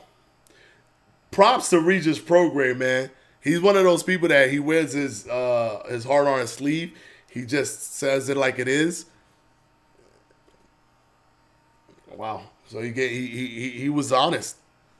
He didn't say his arm hurt, his shoulder's broken, his kneecap is ruptured. Like he twisted his ankle, he hurt his left hand, he hurt his right hand, his left knuckle is smashed. He ain't say none of that. How most boxers do. He better than I thought. He actually really good. That's respect right there.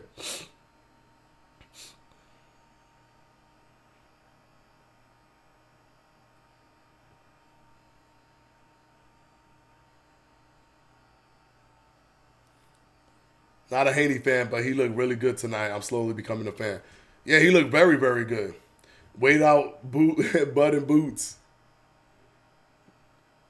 Yeah, I mean, a Bud and Boots, that's crazy. Are you still taking Shakur over Devin if they fight? Yes, I am still taking Shakur over Devin. But Devin is really good. But I know that Devin is this good. I know that he's this good, but Shakur Stevenson to me is still on a different level. We had some good fights tonight. Haney snapped. He definitely showed there's levels to this. Yeah, 100%. 100%. Haney running and from Coral G.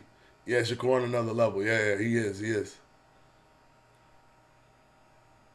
Let me see.